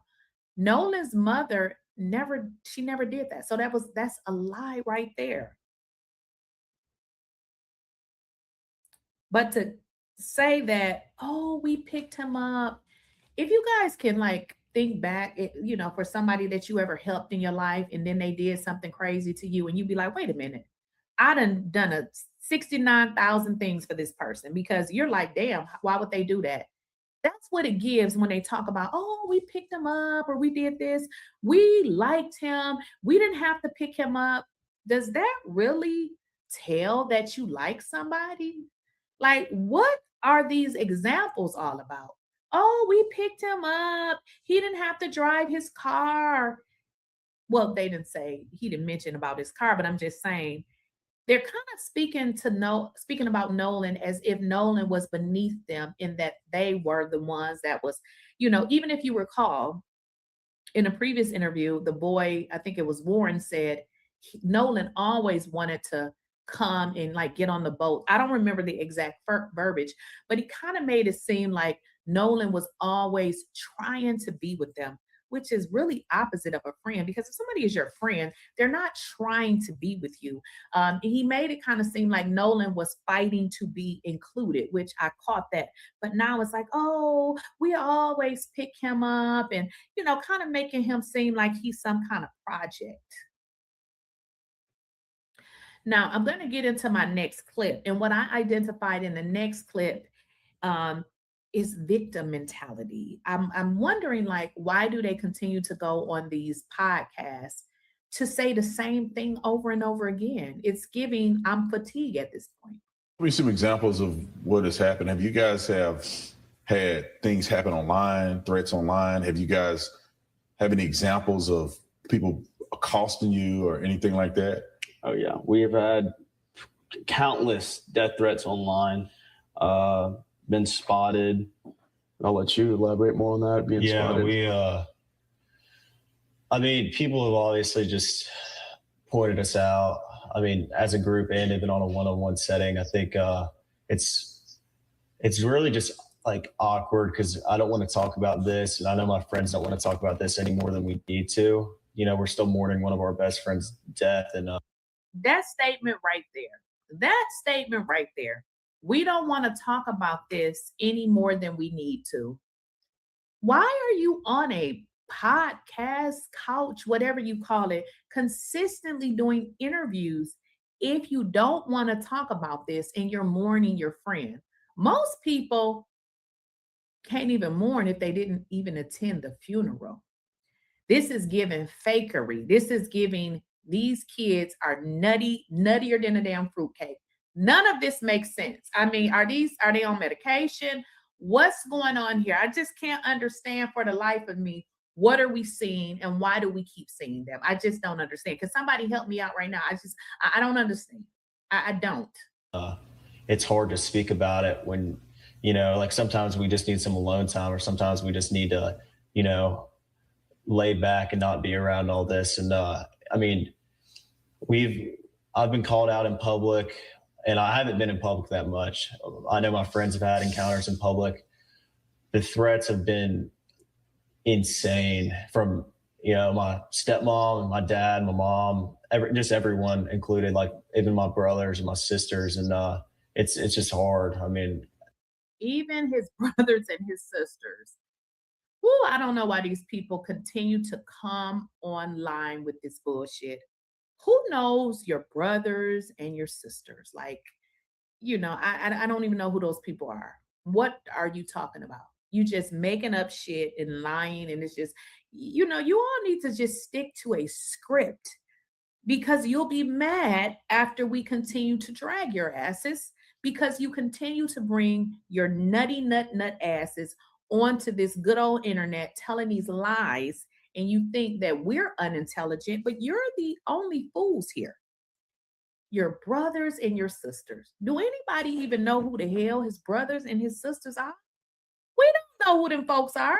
We didn't even know who you were. And in fact, we will probably forget who you are, but you keep bringing your big ear ass onto this internet. Dumbo. It's unbelievable where like this has been taken to, and the level where this is at. When you say you've been called out in public, can you give me an example?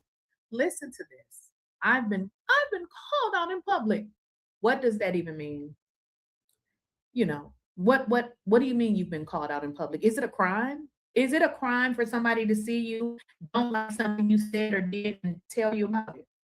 What the hell are you talking about? You are intensifying anything that you claim has happened to you because you continue to bring your big ass ears onto this internet. Of like, what do you mean? People are threatening you with weapons? People are, not allowing you, deny you service? Because I heard that Trayston, he went to a corner store. No, they didn't go to the funeral because they didn't want to. Nobody was thinking about them, lady. Nobody. Stopped the lies. They didn't go to the funeral because they didn't give a damn about Nolan. And let's just call it what it is. Nobody threatened these liars. Okay. Nobody. There was security there. So stop it. Store, and they told him his money is not good there. They wouldn't even let him buy Gatorade. Yeah. And you experience. So your experience is a damn Gatorade? I mean, really? I need something. Give me something. You are on this internet complaining that Trayston or one of them other boys couldn't buy a Gatorade because somebody said your money ain't good here. What does that have to do with this situation? And why do we care? It's a damn Gatorade. And things like that, or something totally different. Right. I wouldn't say like that. I think I haven't been denied, anything, but I haven't been denied anything. Exactly. So shut the F up. Okay. They don't want to be pointed out or called out for anything, but yet they keep being on these podcasts thinking that they can convince us with their lying ass faces.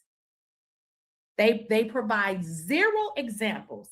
He goes on and on to talk about somebody recognizing them, but when asked for specific examples, he's unable to provide. Talks about in Walmart, someone sees them and becomes upset, and then this person is asking questions. How stupid are you? Where are the actual threats? Let me just tell y'all what the issue is. The issue is not threats, because then you would be able to give us specific examples. He's lollygagging and word salad his ass through this whole conversation. Where are the actual threats? Y'all know what the issue is? It's you feel uncomfortable. They don't like to feel uncomfortable. These white tees, they don't like to feel uncomfortable. The issue is they feel uncomfortable. They don't like that people are online saying how we believe that they're liars. They don't like people online saying that we believe that they had something to do with Nolan's death, but we don't give a care what you think. Unfortunately, this is the way of this is how it works, okay? They tell us nothing specific to what happened, but rambles about nothing. And then insinuate these threats, but still has given us nothing. If someone threatened you, wouldn't you be able to say what they did? Why are we not getting that here? And another thing, zero empathy. No empathy for Nolan, zero for your brother or his father or his mother or his family altogether.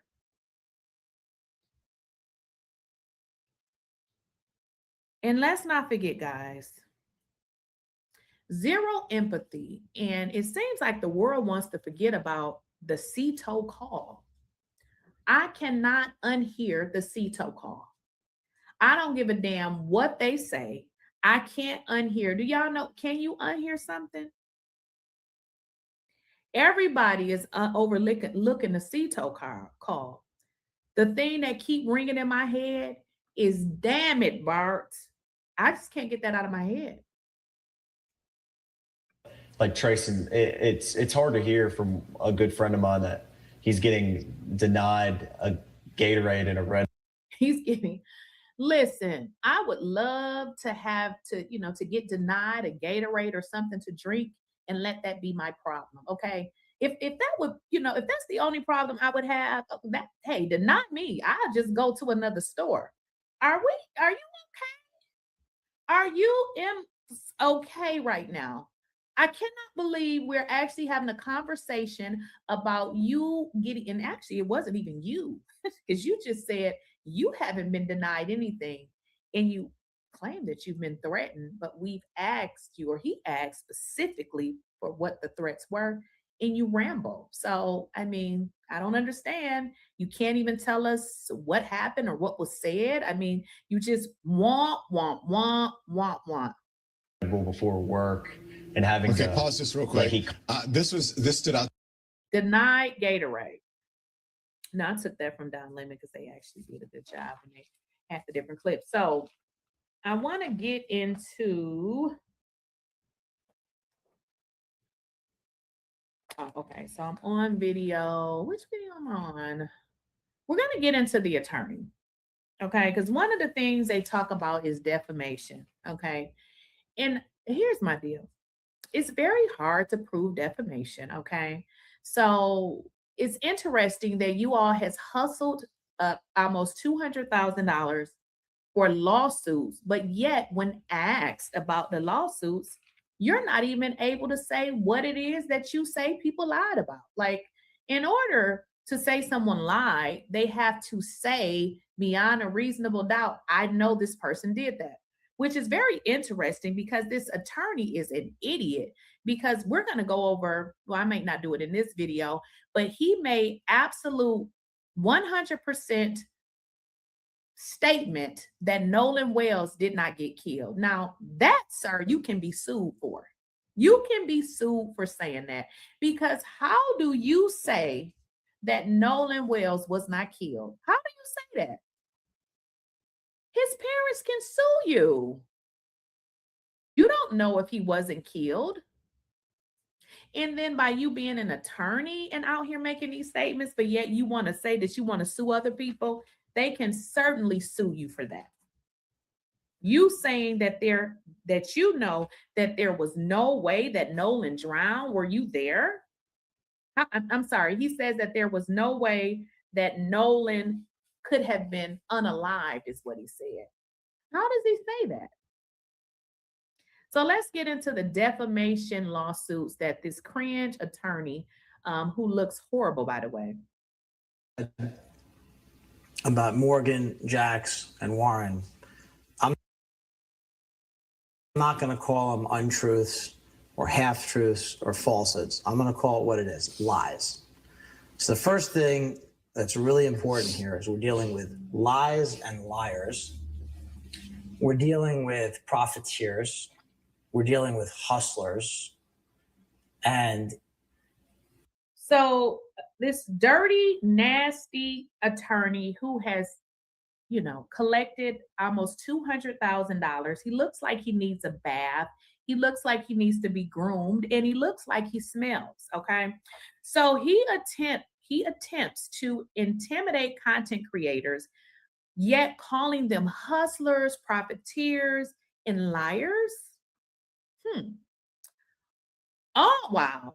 Managing to lie, creating a Give Send Go account for legal expenses. You haven't even been charged. They haven't been charged with anything. So then they turn it around and say, oh, we're using the money to go after people. But you call people liars and profiteers? Look in the mirror. This garbage attorney telling the community that they liars and basically want to scam. They ain't never been to Horn Island, and that they would need to go to Horn Island, because if they go to Horn Island, then they would know what they're talking about. Why in the will we Black folks need to go to what Dr. Umar say, White Horn Island, to know about systematic racism? Why do we need to go to Horn Island? We don't want to go to no damn Horn Island. See, Black people are smart, and that's something that y'all ass ain't. See, Horn Island is surrounded by the water, and eventually Horn Island gonna be at the bottom of that damn water. Black folks don't do dumb shit like that. We don't go to Horn Islands, okay? So we would never go to Horn Islands because we don't want to go to Horn Island. But when he called the people liars and profiteers, y'all know he's talking about Black folks, right? That's who he's talking about, which is not true, because I have yet to see anybody on here, and I'm not saying I see everybody everybody's video, but I'm, you know, like everybody else, I'm scrolling through. I have never saw one person that said that they absolutely did this. You just can't deal with people saying that we believe that they did. And we still do, but you can't sue people for that, you dumbass. You are grifting yourself. You're trying to get money, which is crazy because all you're going to do is make people continue to talk about it. So it just makes me wonder, like, was this some sick sacrifice to get themselves in the media? I just don't understand this, because if even they want people to stop talking about it, y'all a few months out now, because this interview will live on the internet until people stop making videos on it. And I just started, okay? One thing that I've seen since I got here is that Ocean Springs, Mississippi, is a really beautiful place. And the region is very beautiful. It's one of the most beautiful places in the country. And there is just no question, the death of Nolan Wells is a horrendous tragedy. But for the tragedy to then be magnified after his death for no reason other than profit is a disgrace. So he is I just don't have the words. So he thinks that people are only talking about Nolan Wells because they're making money. No, honey, but it's nice to be able to talk about things and make money. That's not it. You are so sadly mistaken. This man is so disconnected with Black people. And this is why, when I tell y'all I don't mess with white folks like this, it's white folks like this. Because if you don't understand me, we can be associates, but I don't enter into friendships like that. So basically saying that Black people are talking about this because they want to make money. No. White people are talking about this because they want to make money. Because let me just make sure you understand. Black people go through this shit each and every day. If it ain't somebody that we know, it's somebody we love, or somebody we hearing about on television, we're tired. We're sick and tired, okay? Some people talking about this, they're not even monetized. So it's not about money, but luckily now we have this internet where we can just put stuff on the internet. You know, years ago, it wasn't like this.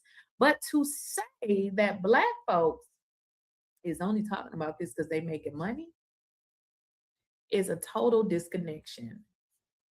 Disgrace, or what we would call a shanda. And I had the opportunity to go to Horn Island today with Tyler and Warren and Jax. And a lot of people who have been sucking up way more oxygen than they're entitled to have not been to the island. Suck it up. He needs to suck up some oxygen. He doesn't even look like an attorney. He looks like a dirtbag. I mean, why is he dressed like this, representing himself like an attorney, and he looks dirty? Like, why does he look like that? One thing Black folks do, we would never represent ourselves as an attorney looking like that. Okay. So while you talking about liars and all of this shit you saying, you need to groom yourself. You look nasty, you look dirty, and you look like you smell. I'm willing to bet that a lot of the hustlers and profiteers and liars have not been to that island. And you have to go to that island. And being at the island. Isn't it crazy how he calls people profiteers while they done hustled up $200,000 in a matter of days? How strange is that? You're the only hustler profiteer here, using a deceased person's death for a way that y'all, and then keep in mind, these people, I mean, it's not like they don't have money, but to use his death as a way for them to get themselves $200,000, you are disgusting. These people are sick. Today was revelatory. It was really illuminating. It's a very dynamic marine environment, first of all. But when you go to the island, you see instantly that what some people want to be true, what they wish to be true, they're trying to wish it to be true. They're trying to make it true through their lies. It's actually not possible. it is a very, very long and narrow barrier island. So what he's saying is we want Nolan to have been murdered, which is so terribly, absolutely not correct. To be honest, I think I would feel better if he actually drowned. But let me just be honest. I'm not going to go down that narrative because all the evidence just don't point to that. Okay. Is time out for bullshit and just believing what people say. No, we don't want Nolan to have been unalived by his friends. We don't want, or fake friends. We don't want Nolan to have went somewhere with people he trusted and now they either did something to him or know what happened to him. Why does that make us feel better? It don't. That don't make us feel better. So these are people who really don't understand Black people. They really don't. And they think the worst of Black people. Now, I'm gonna also break this down so I got multiple videos to come on this because also in this video, he kept doing like this. And this was a sign. That was a sign. But we're not gonna get into that now. So it's interesting that he talked about liars and it seemed like that's exactly who he is. He kept doing this with his hat. And I'm sure he probably told them, hey, if you see me doing this, yeah. It's basically very low sand dunes. And in the particular part of the island that we're dealing with, there are no trees. It's hardly any foliage, hardly any tree cover, hardly any plants, and it's wide open. What does that have to do with anything? We know that it was wide open. We know that there were no trees. What the hell does that have to do with anything? I'm confused. And on July 4th, there were thousands of people there. There is no possible way that anybody could have committed a murder in broad. There is no possible way that anybody could have committed a murder. Now, he needs a defamation lawsuit. I don't know if it's called defamation, but how do you say that there's no way that anybody could have unalived him, dummy? It was boats there. I mean, nobody necessarily had to say, come out in the open, I'm going to knock you upside your head or hit you in the back of your head. Remember, they said Nolan had something in the back of his head. Didn't have to happen on the island. I mean, they had boats, right? What is this dude talking about? And why is he saying that nothing happened to Nolan when he doesn't even know? Nolan's autopsy is being held. They're saying they're going to a grand jury. So if nothing happened to Nolan, what is the grand jury for? What is this idiot talking about? I'm confused. Daylight on a barren, windswept island that is narrow and was just swamped with people that day in broad daylight. It's just not possible given the natural environment there. So he wants to tell us that nothing happened to Nolan Wells because there was a bunch of people that was there. That don't mean shit. That means absolutely nothing, because let me give you the flip side to that. There was a bunch of people there. He's right about that. So why did none of those people see Nolan between 3:30 and 4:30? How? How is it that nobody saw Nolan? But if you believe that nobody could have hurt Nolan because there were so many people on the island, then you would believe, why did nobody see Nolan then? That don't make any sense. That doesn't make any sense. So if you believe that nothing could have happened to Nolan because the island was packed, then you should believe, how is it that the island was packed and nobody saw Nolan? It makes no sense. What he says makes absolutely no sense. How do you think this should have played out? Because I always question in my mind that when I go back, I look at what happened, I look at the initial stories with Nolan, and you guys knew him, right? I didn't know him. I know none of you guys. I just had a chance to meet you guys more recently. But how do you think this should have gone? If you could control the environment, Nolan is found deceased. How do you guys think that this should have been put out to the world? Well, first off, I wish we would have never, I think about this every day. I wish we would have never went out on the 4th of July, because I know this wouldn't have happened. Nolan wouldn't be gone. And like, it's really hard to think about, because it's like, I wish I would have done this different, or I wish I would have done that different, because now one of my brothers wanted to like passed away. But I think from the beginning, I'm glad that I called the Coast Guard. Now listen, I want to point this out to you guys. This was, what is his name? Warren. Obviously, this is his second time sitting down with the race baiter Tatum. And you realize this is the first time that he has ever said, I wish we had never gone out. Y'all know why I believe he said that? Because they read the comments, okay? They are reading the damn comments. And when he went the first time to race Tatum, one of the things he didn't say is what he just said right now, okay? So now it's, oh, I wish that we never had went out. Well, you didn't say that in your first interview. In fact, you said what you're getting ready to say. Kind of the second sentence is, you know, we didn't really do anything wrong. And then he goes to make excuses to say, listen, I called the Coast Guard, which is a lie, because we heard the CTO call. She actually asked if you wanted the Coast Guard, and you say no, which is another lie. I'm glad that we came together as a group, even from the first day when people started texting us things, saying, you know, crazy things. But I wish it wouldn't have been reported as some type of race thing. I think he wished that it wasn't reported as a race thing. What is this idiot talking about? Nolan's father said that he didn't feel like it was about race. What is this? What are they smoking? Where did the family ever say anything that it's about race? Now, I feel like now, you guys listen. You watch Dr. Umar. Even Dr. Umar said, why did Nolan's father say that it wasn't about race? Why are they forcibly blaming people that never even said what they're saying that they said? This is how you know these people are full of shit, okay?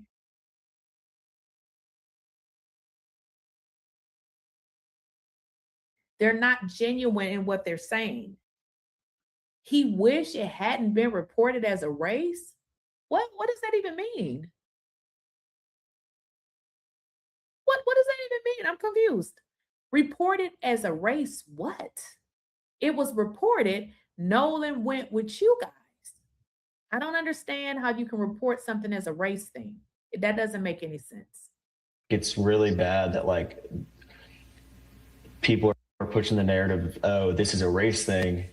Well, obviously it's not. I mean, this is like a brother to us. I mean, do you guys see how they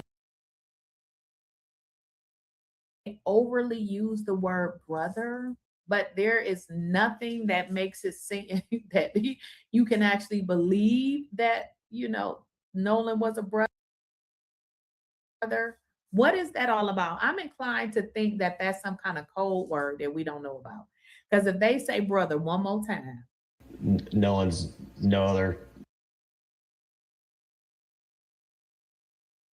different than anyone else in our group. And I just wish this wasn't pushed on the media as, oh, this is a bunch of white guys that killed a black guy, or this is, you know, like in the beginning it was like 4 guys went to a stranded island and dumped Nolan at the island and just left him there. Like even from the dump Nolan at the island. Well, did you dump him at the island? I mean, hey, did you? Because I don't recall hearing anything that says it was 4 white guys that done. Do you guys see how they read too much of the comments, which has nothing to do with the content that whoever was presenting? What the hell is this guy talking about? I have yet to see a video that says that. Is he on something? Is he on something? It was just like this. Oh, now people saying that they think or they feel, they can say they think or they feel that. You can't change it because I think and I feel something like that took place. You can't change it. Stay in your little bubble of crazy, okay? You don't get to change anybody's thoughts. You don't get to change what anybody feels. Yeah, I do feel and I think that something like that occurred. So too bad. I mean, it is. It's, life is what it is. But those are people's opinions and they're entitled to that. And it's not nothing you can do about it. So go somewhere and take your medication because it seems like they own something. Yeah. Something ain't right with these folks. Their brains, what that guy say, their brain processing power is low. I think it applies to these guys. Thing, and no one had facts, and they were just pushing this horrible narrative. You don't need to have facts to have an opinion, dummy. If you would have acted like a friend and not deleted your social media, ran and got an attorney, I mean, you were red flagging it the whole time. Okay. So you are responsible for the way people started to think. We're not stupid. It was based on how you acted. Okay. And then I think we'll get into the call, but it's just so many things that they don't take accountability for. This is a victim tour. All lies about everyone, and it's sick. So I wish that would have been completely different. I'm glad I called the Coast Guard. I'm glad I made the first. I'm glad I called the Coast Guard. How many times is he going to say that? How many times? You didn't call the Coast Guard. CETO is not the damn Coast Guard, dummy. I'm glad I called the Coast Guard. Did y'all hear that call? As a matter of fact, let's listen to it. She asked him, do you want the Coast Guard? Let's see what he says. I don't know. What is he talking about? Is it another Coast Guard? I don't understand. You know what? I think he's talking about where the Coast Guard reported like way late that they had got a call. I don't believe that either. So maybe that's what he's talking about. I don't believe that either. Contact within all of this. I'm glad I was the first one that called Christine Wells that night. I'm glad I was the first one to call Christine Wells. I mean, but was you not with him? Like, who else would call her? But, the suspicious part about this is you called her late at night, which is further more suspicious because if you thought that Nolan was truly missing, why did you wait so late to call her? So you see how he consistently tells us what he did. That is so you guys don't forget it. So again, this is a victim tour. They want to make it seem like they're being harassed, they're being hurt. Now he's telling you all of these things that he did. This is to change the narrative. That's all this is. They don't give a damn about Nolan. This is all about them. Everything in this whole interview is about them. All while Nolan is still deceased, his parents still don't know what happened to him. And we're still trying to get justice for Nolan. And told her that we haven't heard from her son. And I'm glad that I did all of that, but I hate the way this has been perceived by the media and portrayed. This has been interesting. The Coast Guard we have never heard that call. But if I'm correct, I believe the Coast Guard posted like a statement and said, oh, we did get a call from him. Where's the proof? Absolutely horrible with the way and the things that they've said to us and done, but the horrible things that people have said to us and done.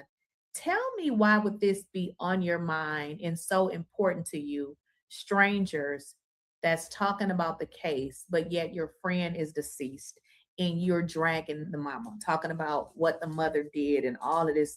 What are we doing? Like, what are we even talking about? What's for dinner? What's for dinner? Like, really? This is more suspect behavior. They just don't get it. They just don't get it. And look how they all look at each other. Is that another, thing that they do? It's just, this is even worse. This is worse than the first interview. Other than that, I mean, there's not much I would change from my point of view and my friend's point of view. I think we did everything right. I know we did nothing wrong. Oh my gosh. I know we did nothing wrong. Fatigue. I also want to say, I think it's so criminal that they took something. I think it's so criminal He's talking about that people gave their commentary, but he thinks that's criminal. You don't think it's criminal for people to allege that they're friends? And it seems like that these folks lied to say that they were friends to avoid themselves to look in a, you know, in a bad manner.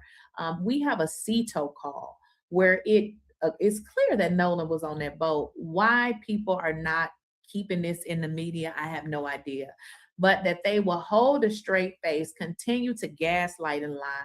I don't believe shit they say. And I said what I said, and I'm gonna say it again. I don't believe shit that they say, okay? I believe that there's some liars. That's what I believe.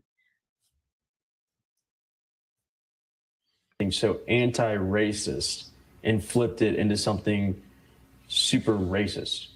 Like they took, this is the definition of anti-racism. I mean, that we did not look at Nolan any different than I looked at him, or even you. You know, this is literally our brother. I mean, like we stated, we did not treat him any different.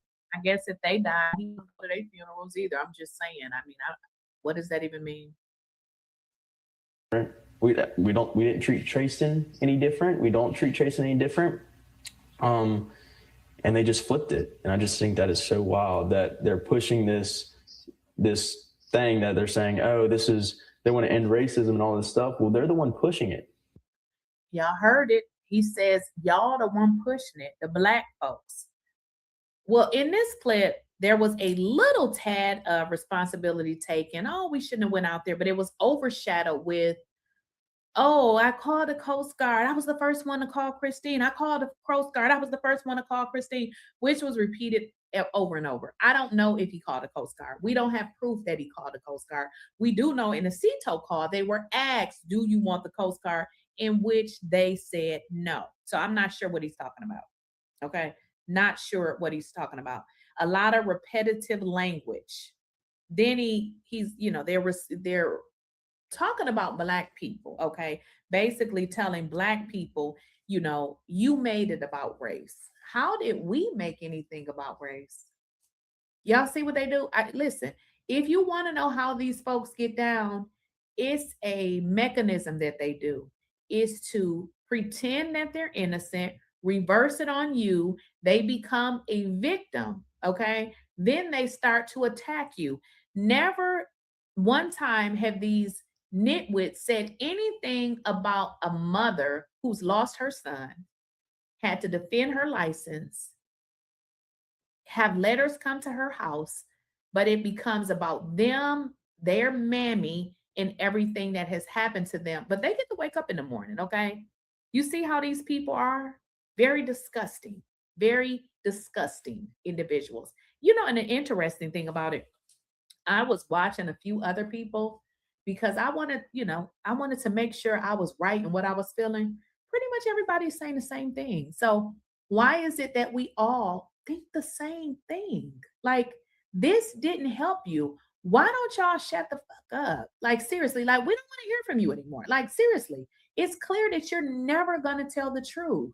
We don't believe what you say. We do not believe what you say. Nothing that you say will make me believe you. They're pushing the racism. And I just think that's kind of crazy. Morgan, what's your... We're pushing the race issue. Who said some shit like that? Do you know anything about, like, you say that Nolan was your brother, but it's clear you don't know nothing about Black people. We pushing the race card? Thoughts on this? How does it affect you? If I mean, first I want to say I wish this would have never happened. I wish Nolan would still be here with us today. And but I in my opinion, I think that the media they shouldn't have pushed a narrative from so early. I think that they should have let the local officials do their job, let them release statements. I'm just worried, you know, how does the local officials really do their job when all of these people are, you know, connected. So when he say the local officials, I don't know if that's code word for, you know, whatever the corruption that they got going on, because I'm not sure how the local officials do their jobs when you have that boy Warren's stepmom is a judge who works in the same building with the district attorney. They literally, their checks literally is from the same place. So what does that even mean? Let the local officials do their job. It's August 11th, and they have withheld the autopsy. They have pretty much refused to send Nolan's body parts to the other, to get the second autopsy. And I want y'all to understand this too. At this point, it has taken so long that second autopsy may not be able to be done because it's just been too much time. It's been way too much time. Way too much time. And I think they did this intentional. This was intentional. And then, I mean, the media is obviously going to see that and then do whatever they do. But that's what I mean. I trust the local officials. You trust the local officials? I bet you do. I mean, I would trust the local officials if my mama and, you know, everybody I knew was there to protect me.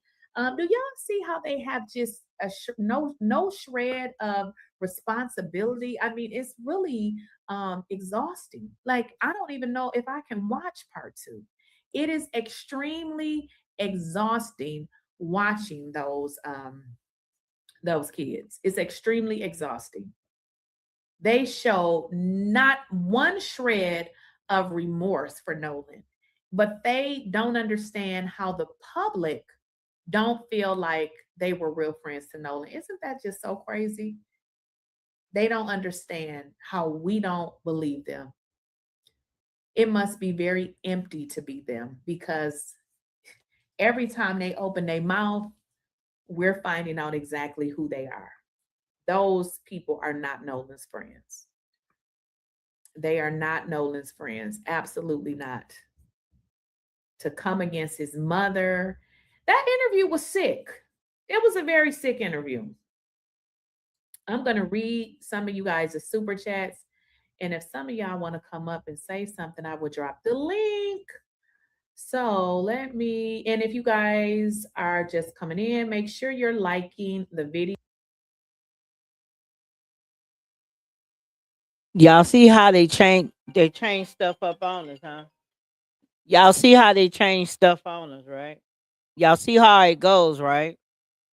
So it's my thing is this, y'all. I'm finna go down. I'll be back on in like an hour, okay? So stay tuned and be watching out. No, I might not come back on tonight, but tomorrow I'll be on around the same time, you guys. And I thank you for your time. I thank you for all the love. I think for the people who decided to come in today. This is like my 20th live. I think I'm doing well right now, but I definitely appreciate you guys. Y'all have a blessed day. I may come on at 12. Just depends on if I'm still up. If I am, I'll send a notification out and share. Okay. You guys make sure you guys follow me on all platforms that you are currently on. Is all platforms say Erica Trinell, either with the underscore or without. But you guys have a great day.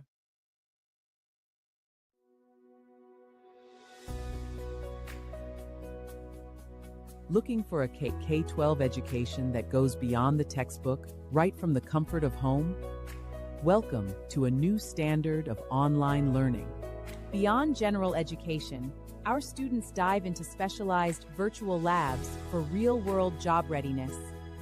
Genealogy lab, historical lab, civil law, and our media and public speaking lab. We prepare global citizens with immersive Spanish and French language tracks.